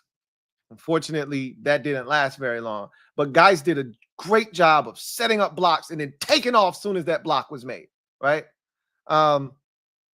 He has that ability. And it's beautiful to watch. Next pro, razor sharp one cut and go ability. He's a guy, and this is he's tailor made for when we get into our zone scheme, because we run a lot of outside zone in this scheme from gun. And in those instances, it's just press, see the cutback, stick your foot in the ground, and go much faster and slow. He's got tremendous vision. He can see it. He can cut back and get to it. And that's something that we don't have right now. You know, Eckler has really good vision. Austin Eckler has really good vision. He just can't get to it a lot of times. He's so tightly wound, he can't get to it. This guy is a loose, fluid athlete that can get to those cutback lanes, stick his foot in the ground, cut it back, and make it happen, right? This is my biggest running back attribute that you got to have if you want me to cape for you. You got to have this tremendous contact balance. I got it in all caps, okay? Tremendous contact balance. Some of the better contact balance running backs in this draft, Cam Scatterbo. Ashton Genty, to me, is at the top of the crop. But Scatterbo is up there. Devin Neal. You want to know why he went to New Orleans? I comped him to Alvin Kamara. I can't make this shit up. They drafted Alvin Kamara. Again, the league is gonna pay for letting Devin Neal get to the New Orleans, because he's gonna learn from the guy that he's a carbon copy of, because he has that contact balance. Yep, he ain't fast, just like Alvin Kamara wasn't fast coming out of Tennessee, which is why he didn't get drafted in the first round, which is why Devin Neal didn't get drafted until the 6th round, I believe, 5th, 6th round, because he ran a 4.58. So people shit on him. That contact balance is going to kick some ass in this league. Watch what I tell you. Bill has that same contact balance. The ability to bounce off of people, run through arm tackles, keep his feet, get to the second level. That's what takes the 6-yard run and turns it into a 16-yard run. That's what takes the 13-yard run and turns it into a 33-yard run. Is the ability, because you're going to get contacted. That safety is going to come and put his shoulder right on your thigh pad. Can you take that hit, stumble, keep your feet, and not go down? That linebacker, he's going to grab you. He's going to pull your shoulder. He's going to pull at your jersey. Can you ward off that contact? Keep your feet. Somebody's going to get a piece of your ankle. Can you keep your feet? If the answer is no, you'll be a good back. You won't be a great back. You can't be, because you're going to leave meat on the bone. But if the answer is yes, and you have the other requisite traits, you got a shot. And Bill has that. He has a shot because he got tremendous contact balance. Next pro, he doesn't shy away from contact and finishes runs with bad intentions. Almost to a fault sometimes. Sometimes, and we'll talk about this a little bit later on, but sometimes he's seeking out punishment. Like, oh, bro, you want some of this? You want the smoke? Come take this shoulder then, bro.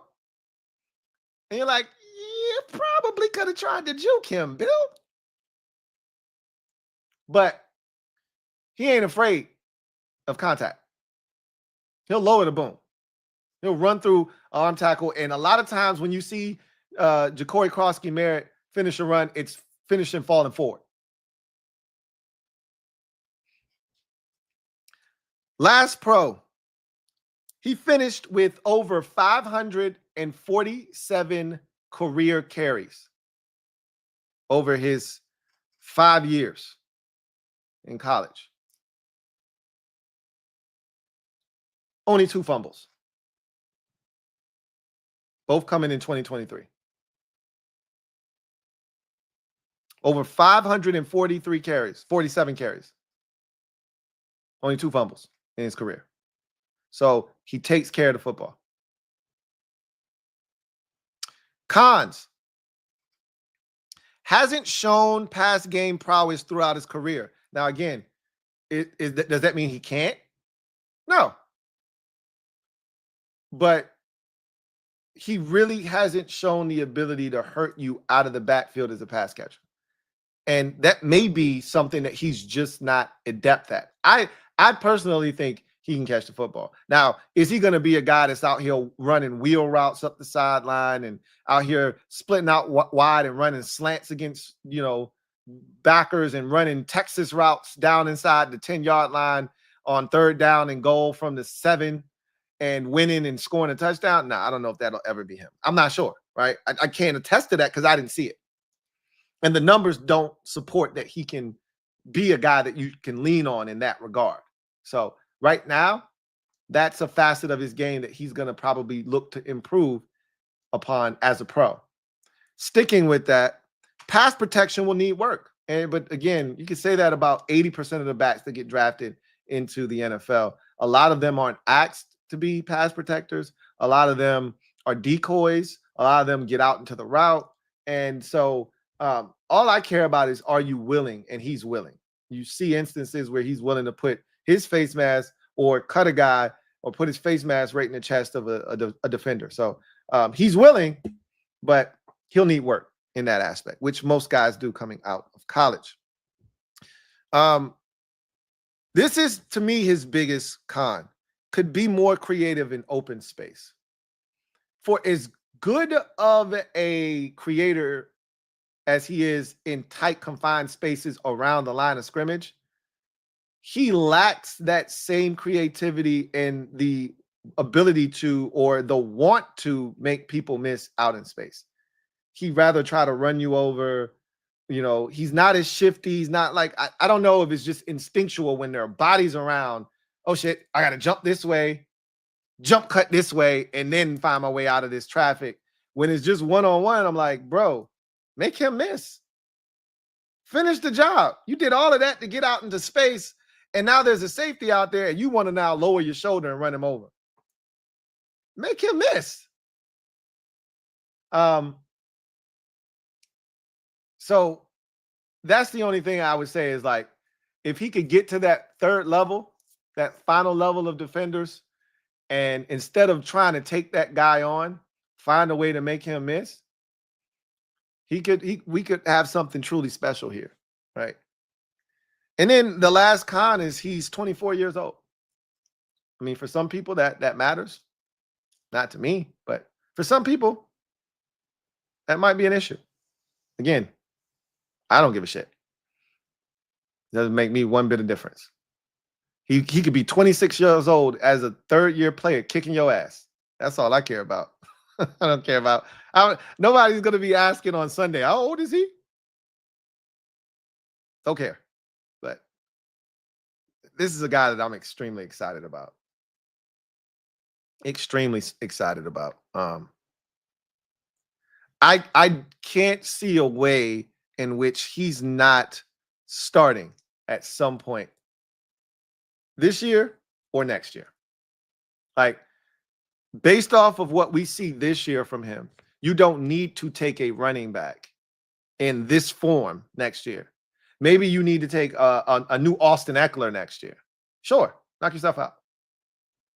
But you don't need to take a bell cow. You don't need to take a 1st and 2nd down back. He's going to be that for us, I believe. So that is our final draft pick. And a guy that I think you could lump him in with the first 3 guys. I think he's going to ultimately be a starter in his rookie season. Well, not necessarily out the gates, but he'll be a starter in his rookie season, I believe, at some point. Can't wait to watch him in the preseason, along with some of these other rookies. That's for sure. Let's get to the comment section, and then we'll get out of here. Won't keep you here much longer. Nicholas Smith, stand up. You are the newest member of the MOBB. Mob, you know what to do. Show Nicholas some love. Welcome him with open arms. Welcome to the squad, Nicholas Smith. Thank you for doubling up, double up, and increasing your membership. Really appreciate you, Nicholas. Welcome to the squad, man. Welcome to the family. Marissa, excuse me, Mullinex. Stand up.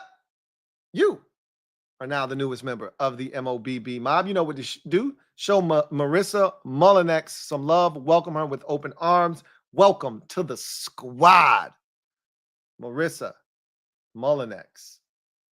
Glad to have you on board. Ben Jones, thank you for the super chat. Greatly appreciate you. My guy Ben writes, hey, Lou, I'm posting this early because I won't be able to watch live, but I will watch tomorrow on playback. But someone I saw played side-by-side video of PS2 and Trey Amos, and they look identical. What are your thoughts? I don't know about that. I can tell you this. He's got similar movement skills to a PS2, but that's where the similarities end for me. PS2, first of all, had bloodlines, right?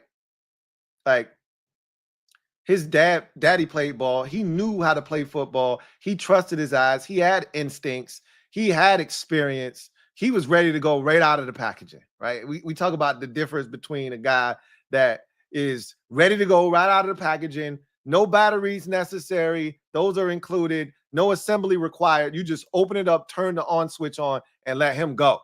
That was PS2, right?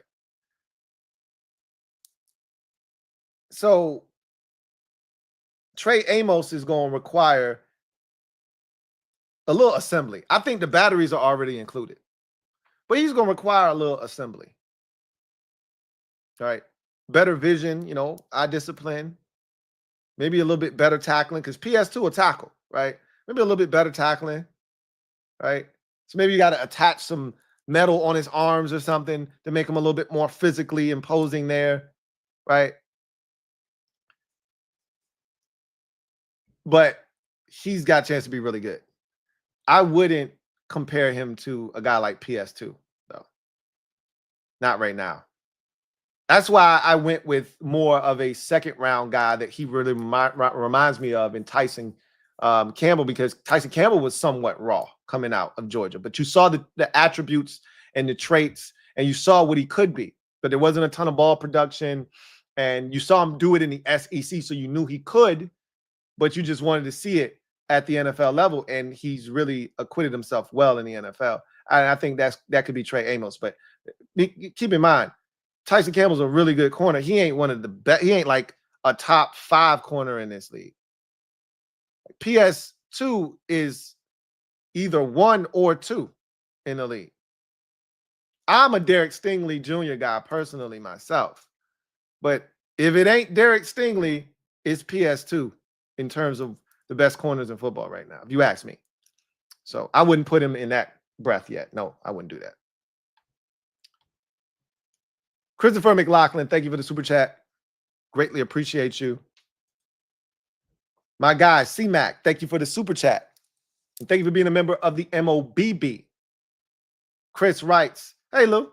Hope all is well with you and the family. Likewise, as always, Chris. 3 questions, 1 and 2. How do you see the additions at cornerback impacting potential blitzes, or do you expect just sending 4, and why? And 3, what are reasonable expectations for Zach Ertz this season and why? So I will start with Zach Ertz.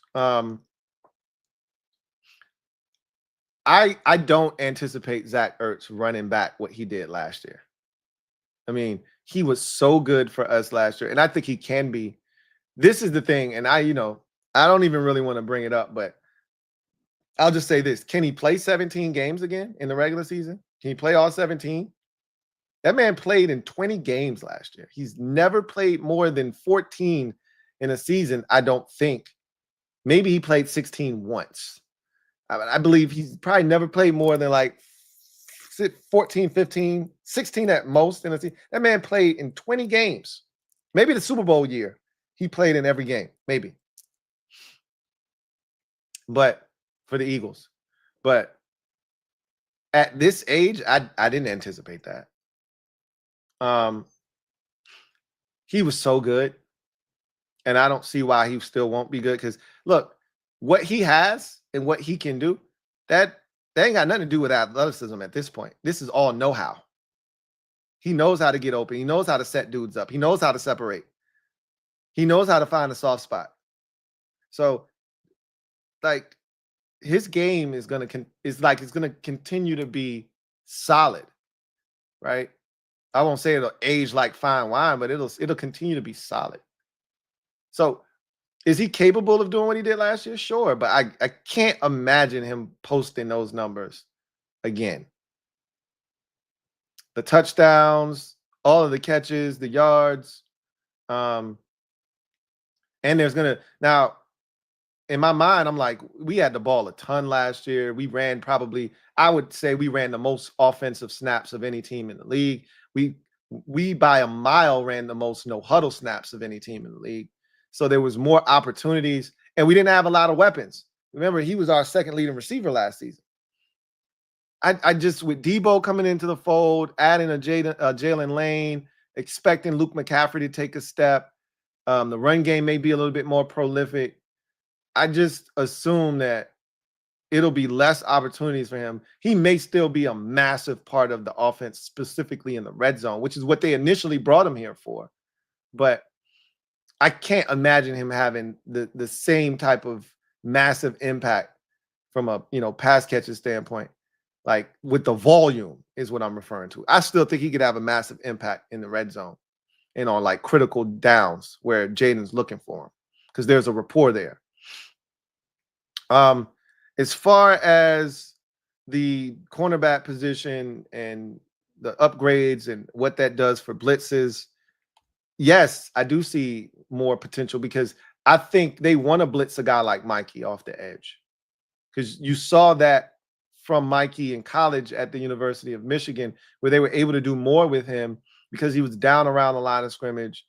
And I think they would love to do that with Mikey, where they would be able to send him off the edge, let him be a disruptor in the backfield as a run blitzer, be a disruptor as a pass blitzer.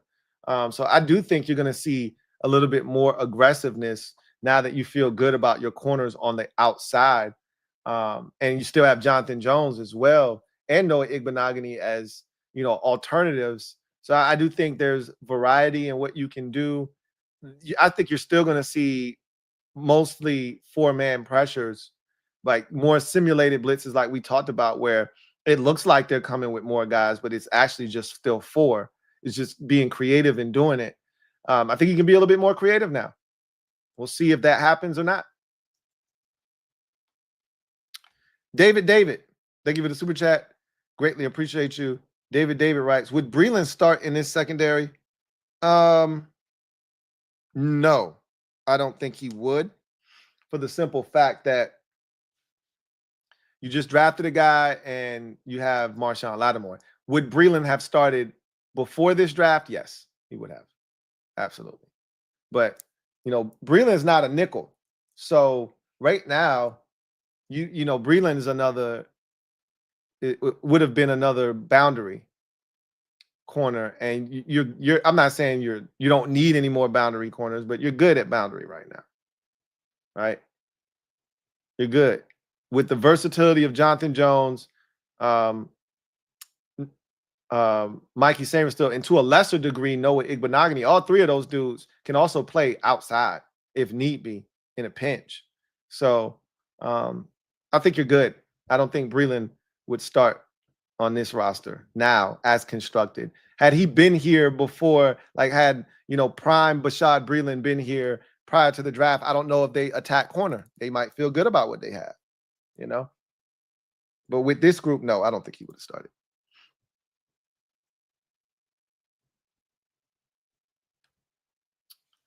Sean the Hawk. Thank you for the super chat. Greatly appreciate you. Thank you for being a member of the MOBB, who writes, I'll take interceptions over sacks any day. So give us another good corner in Trey Amos. I love guys that take it away. Again, they want more takeaways. I don't know if Trey Amos is going to provide that for you or not. We'll see. Again, I like that he's around the ball. He's constantly around the ball. He's constantly like, even if he doesn't pick it off, I see him. Got your ass.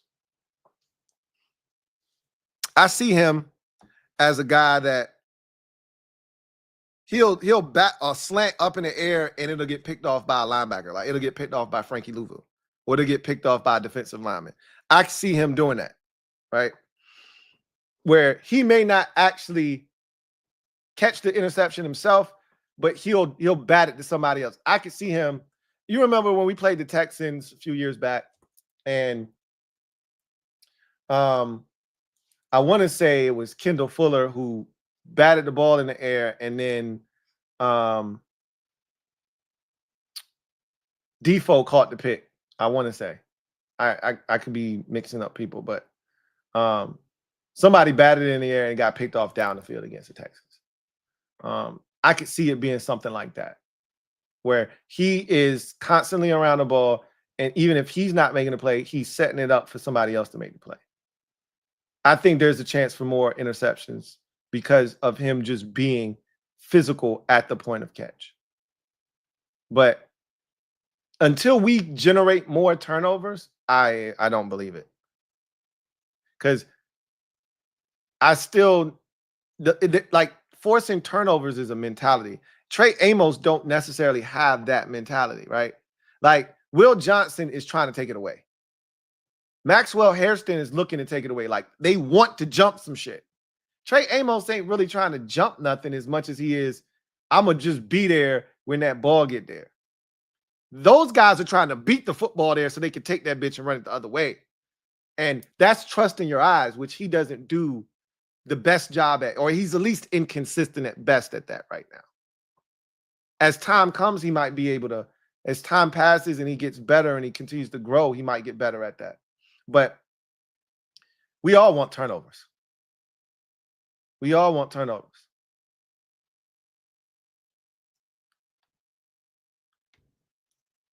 Sean the Hawk. Double up. Thank you for doubling up. Who writes, do you have any tips for us fanatics on how we should handle the expectations we're going to have going into the season? How do we stay grounded? We're going to talk about that this offseason. We're gonna have a lot of conversations about that. I ain't going to do it right now because we got so much time. Trust me. After this schedule release, shit's about to go pretty dark. Like now we got to start having those different conversations and then hypotheticals and what if this and what if that, and start having season projection total conversations. That's when I'll jump in there and we'll start, because that's a real conversation. And I've brought that up to you guys already, but we haven't gone in depth. But we're going to have to talk about it because that's a real thing. And it's nothing wrong with saying, nah, F that. We win in the Super Bowl. You can actually say that, and I won't turn a side eye to you. I won't be like, man, you tripping. That's a real thing. Like, that's a legitimate conversation every year from here on out, as long as Jaden Daniels is our quarterback. That's a real conversation. But there's still a way to go about it, right? And so we're going to talk about it. Now, and again, I can't tell you how to, can't tell you how to execute your fandom, but I am going to tell you and just give you some things to think about. All I'm going to do is give you some food for thought. You do the dishes, right? You do the dishes. But we'll have that conversation, Sean. No worries. Micro PNES.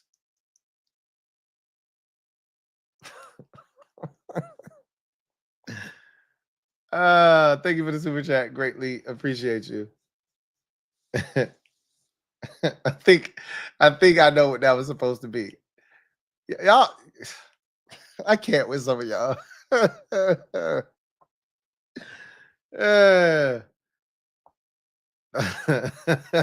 Thank you for being a member of the MOBB. Who writes, what do you think of the kicker move? I actually did a video earlier today talking about the kicker. I broke it all down, gave you my thoughts. I'll just tell you this. Go check the kicker video out. It's up on the video, up on the channel. But I'll just say this. They upgraded the position. And I told you why in that video. Right? They upgraded the position. Micro P. Thank you for the super chat. Greatly appreciate you. Double up. Thank you for doubling up. Who writes, premature way to early grade for our 2025 draft. Of course, it's early. Of course, it's early to grade it. But that's what people do, right? We graded the draft on the Commanders Kings show the other night. We all gave a grade. Like, that's what you do. That's what people do. But you know, that's an initial way too early grade, which is okay. You won't be able to fully grade the draft and actually assess it for what it's truly worth for 3 years, roughly. You know, we'll know. I mean, even last year's draft, we already feel pretty confident that, you know, that's a slam dunk draft because in it, you got a franchise quarterback that has a chance to take your organization to new heights that you've never seen before. And then anything else extra in that mix just is like icing and cherry on the top, sprinkles. You get Mikey Sainristil, we know he's a dog already. And if anybody else emerges as a dog out of that draft, then just add them to the list of dudes that makes that draft a very impactful, inaugural, foundation-setting draft for Adam Peters and company. But this draft right now feels really good. It's a compacted draft, obviously, but it still feels really good. Micro P, thank you for your generosity. 5 new members, stand up. You are now in the building courtesy of Micro P and his generosity. Thank you so much, Micro P, for gifting 5 brand new memberships. Welcome to the squad, courtesy of our guy, Micro P. Red Wing 01. Thank you for the super chat. Greatly appreciate you. Thank you for being a member of the MOBB. My guy, Red Wings, writes, Elijah Moore got tendered by Cleveland. Okay, that makes sense. I must have missed that. So he'll be back there if he doesn't get an offer. The Browns are willing to match. He'll get $4.3 million. That makes sense. I was like, what doesn't make sense is they just let him walk. You trade for him. He's got talent. I mean, I don't necessarily love what they've done at the quarterback position, but somebody will emerge from that group of stuff that they've put together, whether it's Shador, Dylan Gabriel, or Jay Flacco, or Kenny Pickett. I don't know. Somebody will emerge from that wreckage. But he's a guy that I like, and I still think he's super talented. So it's good to know that Cleveland tendered him, and I don't see anybody matching that. You know, I don't see anybody outbidding that. And so Cleveland's getting Elijah Moore back, and that's good. Good to know he's on the NFL roster. He's too talented not to be. Red Wing 01. Thank you for the super chat. Greatly appreciate you. Double up. Thank you for doubling up. Who writes, you'd likely see edge and safety get addressed, but they addressed every other major need with great value. I'm telling they signed a ton of UDFA's safeties.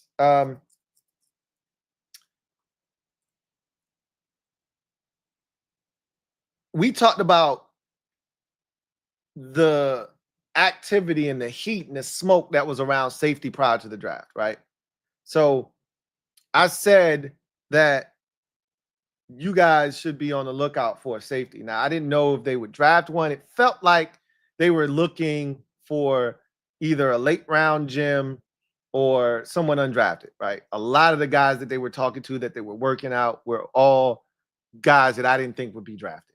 And there was Kevin Winston Jr. out of Penn State that if he were there in the 4th round, where did he go? Anyway, I'm pretty sure he was gone. I think he went in the 3rd round, as a matter of fact. But I'm going to just check real quick and see where he ended up going in this draft. He went in the 3rd round to the Titans. So I think that was a guy. They also like Jonas Sanker. He went in the 3rd round too, right? So those safeties did not. It was crazy because those guys went before Xavier Watts. I thought Watts would have been the second, or excuse me, the 3rd or 4th safety off the board. He ended up being the 6th, 1, 2, 3, 4, 5, 6th safety off the board. So, and I was a massive Billy Bo fan. Billy Bowman Jr. out of Oklahoma. He was the damn 8th safety. 1, 2, 3, 4, 5, 6, 7, 8th safety off the board. So there was a lot of talent early at the safety position, but as you got deeper into the draft, the talent started to wane. I think they were more comfortable with some of the guys that they worked out prior to the draft, and you could see that they were sniffing around safety. We talked about that. Edge, I mean, it is what it is at this point. I think they're going to address it via free agency, and we'll see just who that person is, and maybe they wait to see if somebody else shakes free before they press the button, because you don't. I mean, you don't have to press the button right now. You don't have to press the button right now. All right, Zadarius Smith isn't finding a home next week. Unless something happens in somebody else's building that prompts that to take place, he won't get a phone call until July, more likely than not, July or August. So you don't have to worry about that right now. What you worry about right now is focusing on the guys that you're bringing in, seeing the rookies kind of take shape, and then figuring out what you have. And then once you figure that out, then you go and you make the move. So I think they want to make sure that no, veteran shakes free, that they like, because if you go and you commit yourself, because it's going to take some guaranteed money to get a Zadarius Smith to sign on the dotted line. It's going to take some guaranteed money. So you don't want to commit to that. Then somebody cuts a guy and you're like, shit, we would have rather had him. Now you're stuck. So I think they're kind of waiting just to make sure. And then once they see that, they'll go ahead and make the move.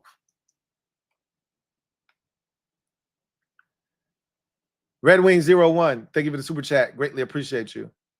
I got Red Wings writes, man, my phone's autocorrect is abysmal. I was like, damn, this is pretty rough for Red Wings, but I was gonna let you rock.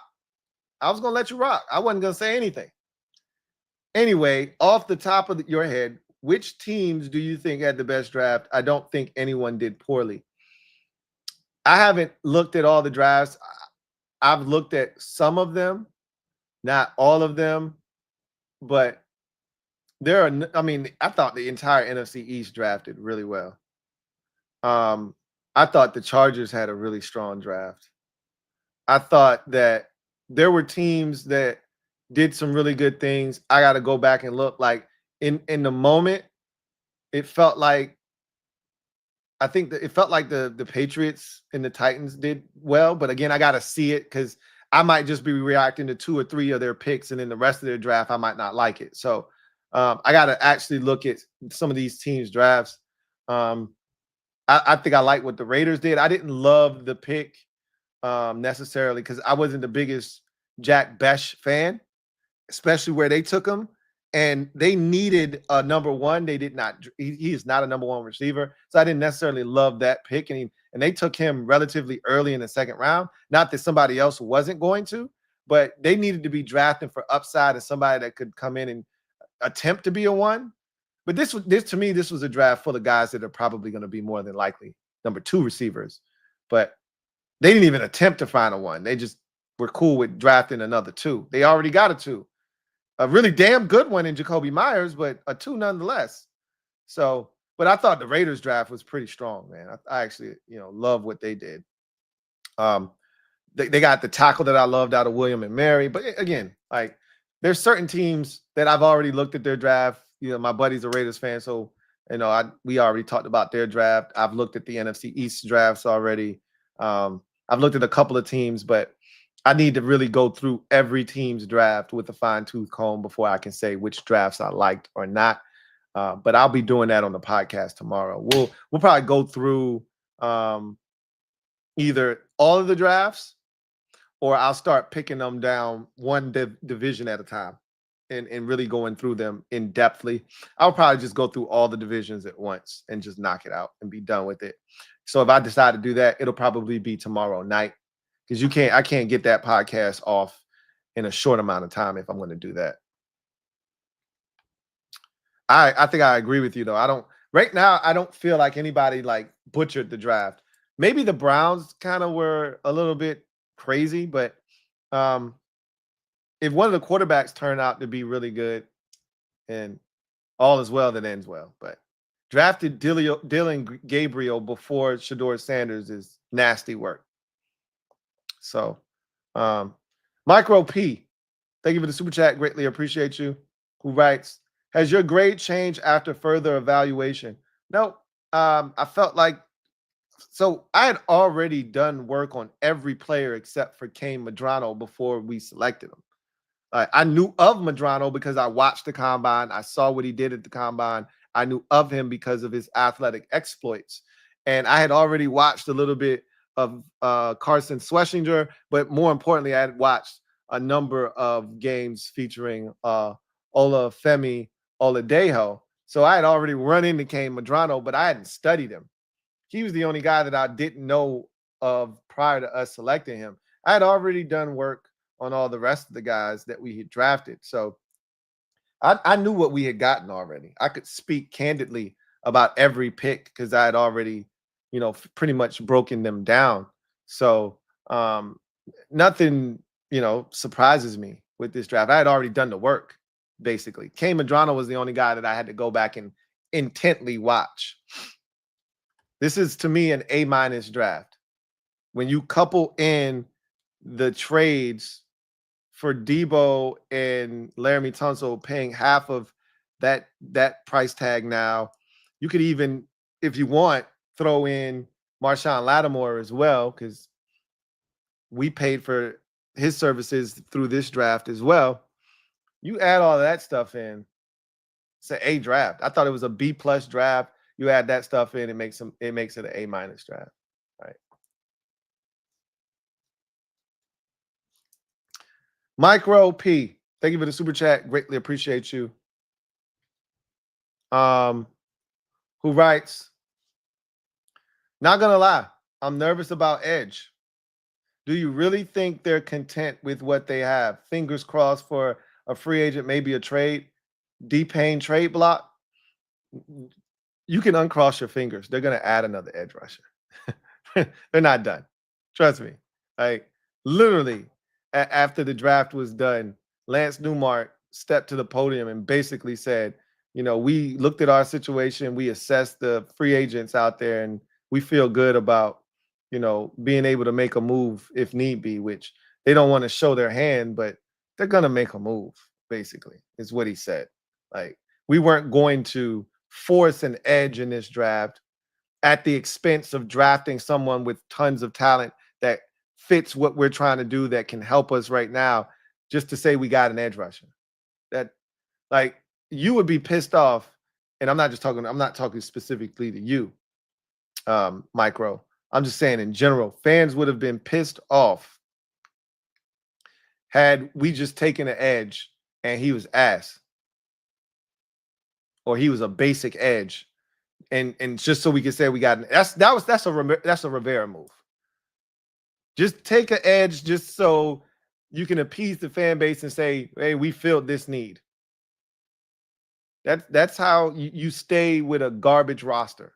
That's how you stay with a below average to one of the worst in the league rosters, which is why we were where we were for the amount of time that we were, because those were the decisions that we were making in the past. Oh, we need a linebacker. Overdraft Jamin Davis. Oh, we need a defensive tackle. We might be losing Deron Payne in free agency. Overdraft for Darian Mathis. We drafted a center in the 3rd round, and we had just signed a guy in free agency. Now, he turned out to be absolute cheeks. Did that center we signed in Nick Gates. But you can't draft a 3rd round center in Ricky Stromberg knowing damn well you're not going to play him. You wasted a 3rd round pick. Where's the psychological sense in that? But that's the type of shit we was on. That's the type of time we were on. So glad that that's over with. So I'm glad they didn't force it. And they would have taken the edge. There were opportunities to take an edge specifically in that 4th round. If Kyle Kennard, the Chargers literally took him 3 picks before us, I believe. Had he gotten to our pick, I think that's the pick in the 4th round. But he didn't make it. So, and we all would have been excited about Kyle Kennard, but he didn't make it. They're gonna get someone. They're not gonna just leave it be. And Deron Payne's not going anywhere. If they were gonna trade him, they would have done it already in the draft, and he's not going anywhere. So, anyway, I digress. That's gonna do it for me, your man Louie T, here on this installment of the Command Post Live, a special edition breaking down the Washington Commanders 2025 draft class. 5 picks in all, an outstanding draft, top to bottom. 4 starters right now feel realistic in the upcoming season out of this draft. It's rare if you have a 9-player draft that you're going to have 4 starters out of a 9-player draft. We had a 5-player draft, and it feels like we have 4 starters. That is exceptional. Can't wait to see how it all unfolds. But this is a really good group of players that for where we are, and that's the beauty, for where we are in our process, we are in win now mode, despite only being in year 2 of this recalibration as we continue to find our north.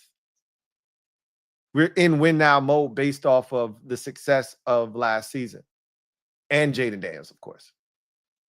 And to get players that can help you do that right now feels good, feels good. Anyway, I digress.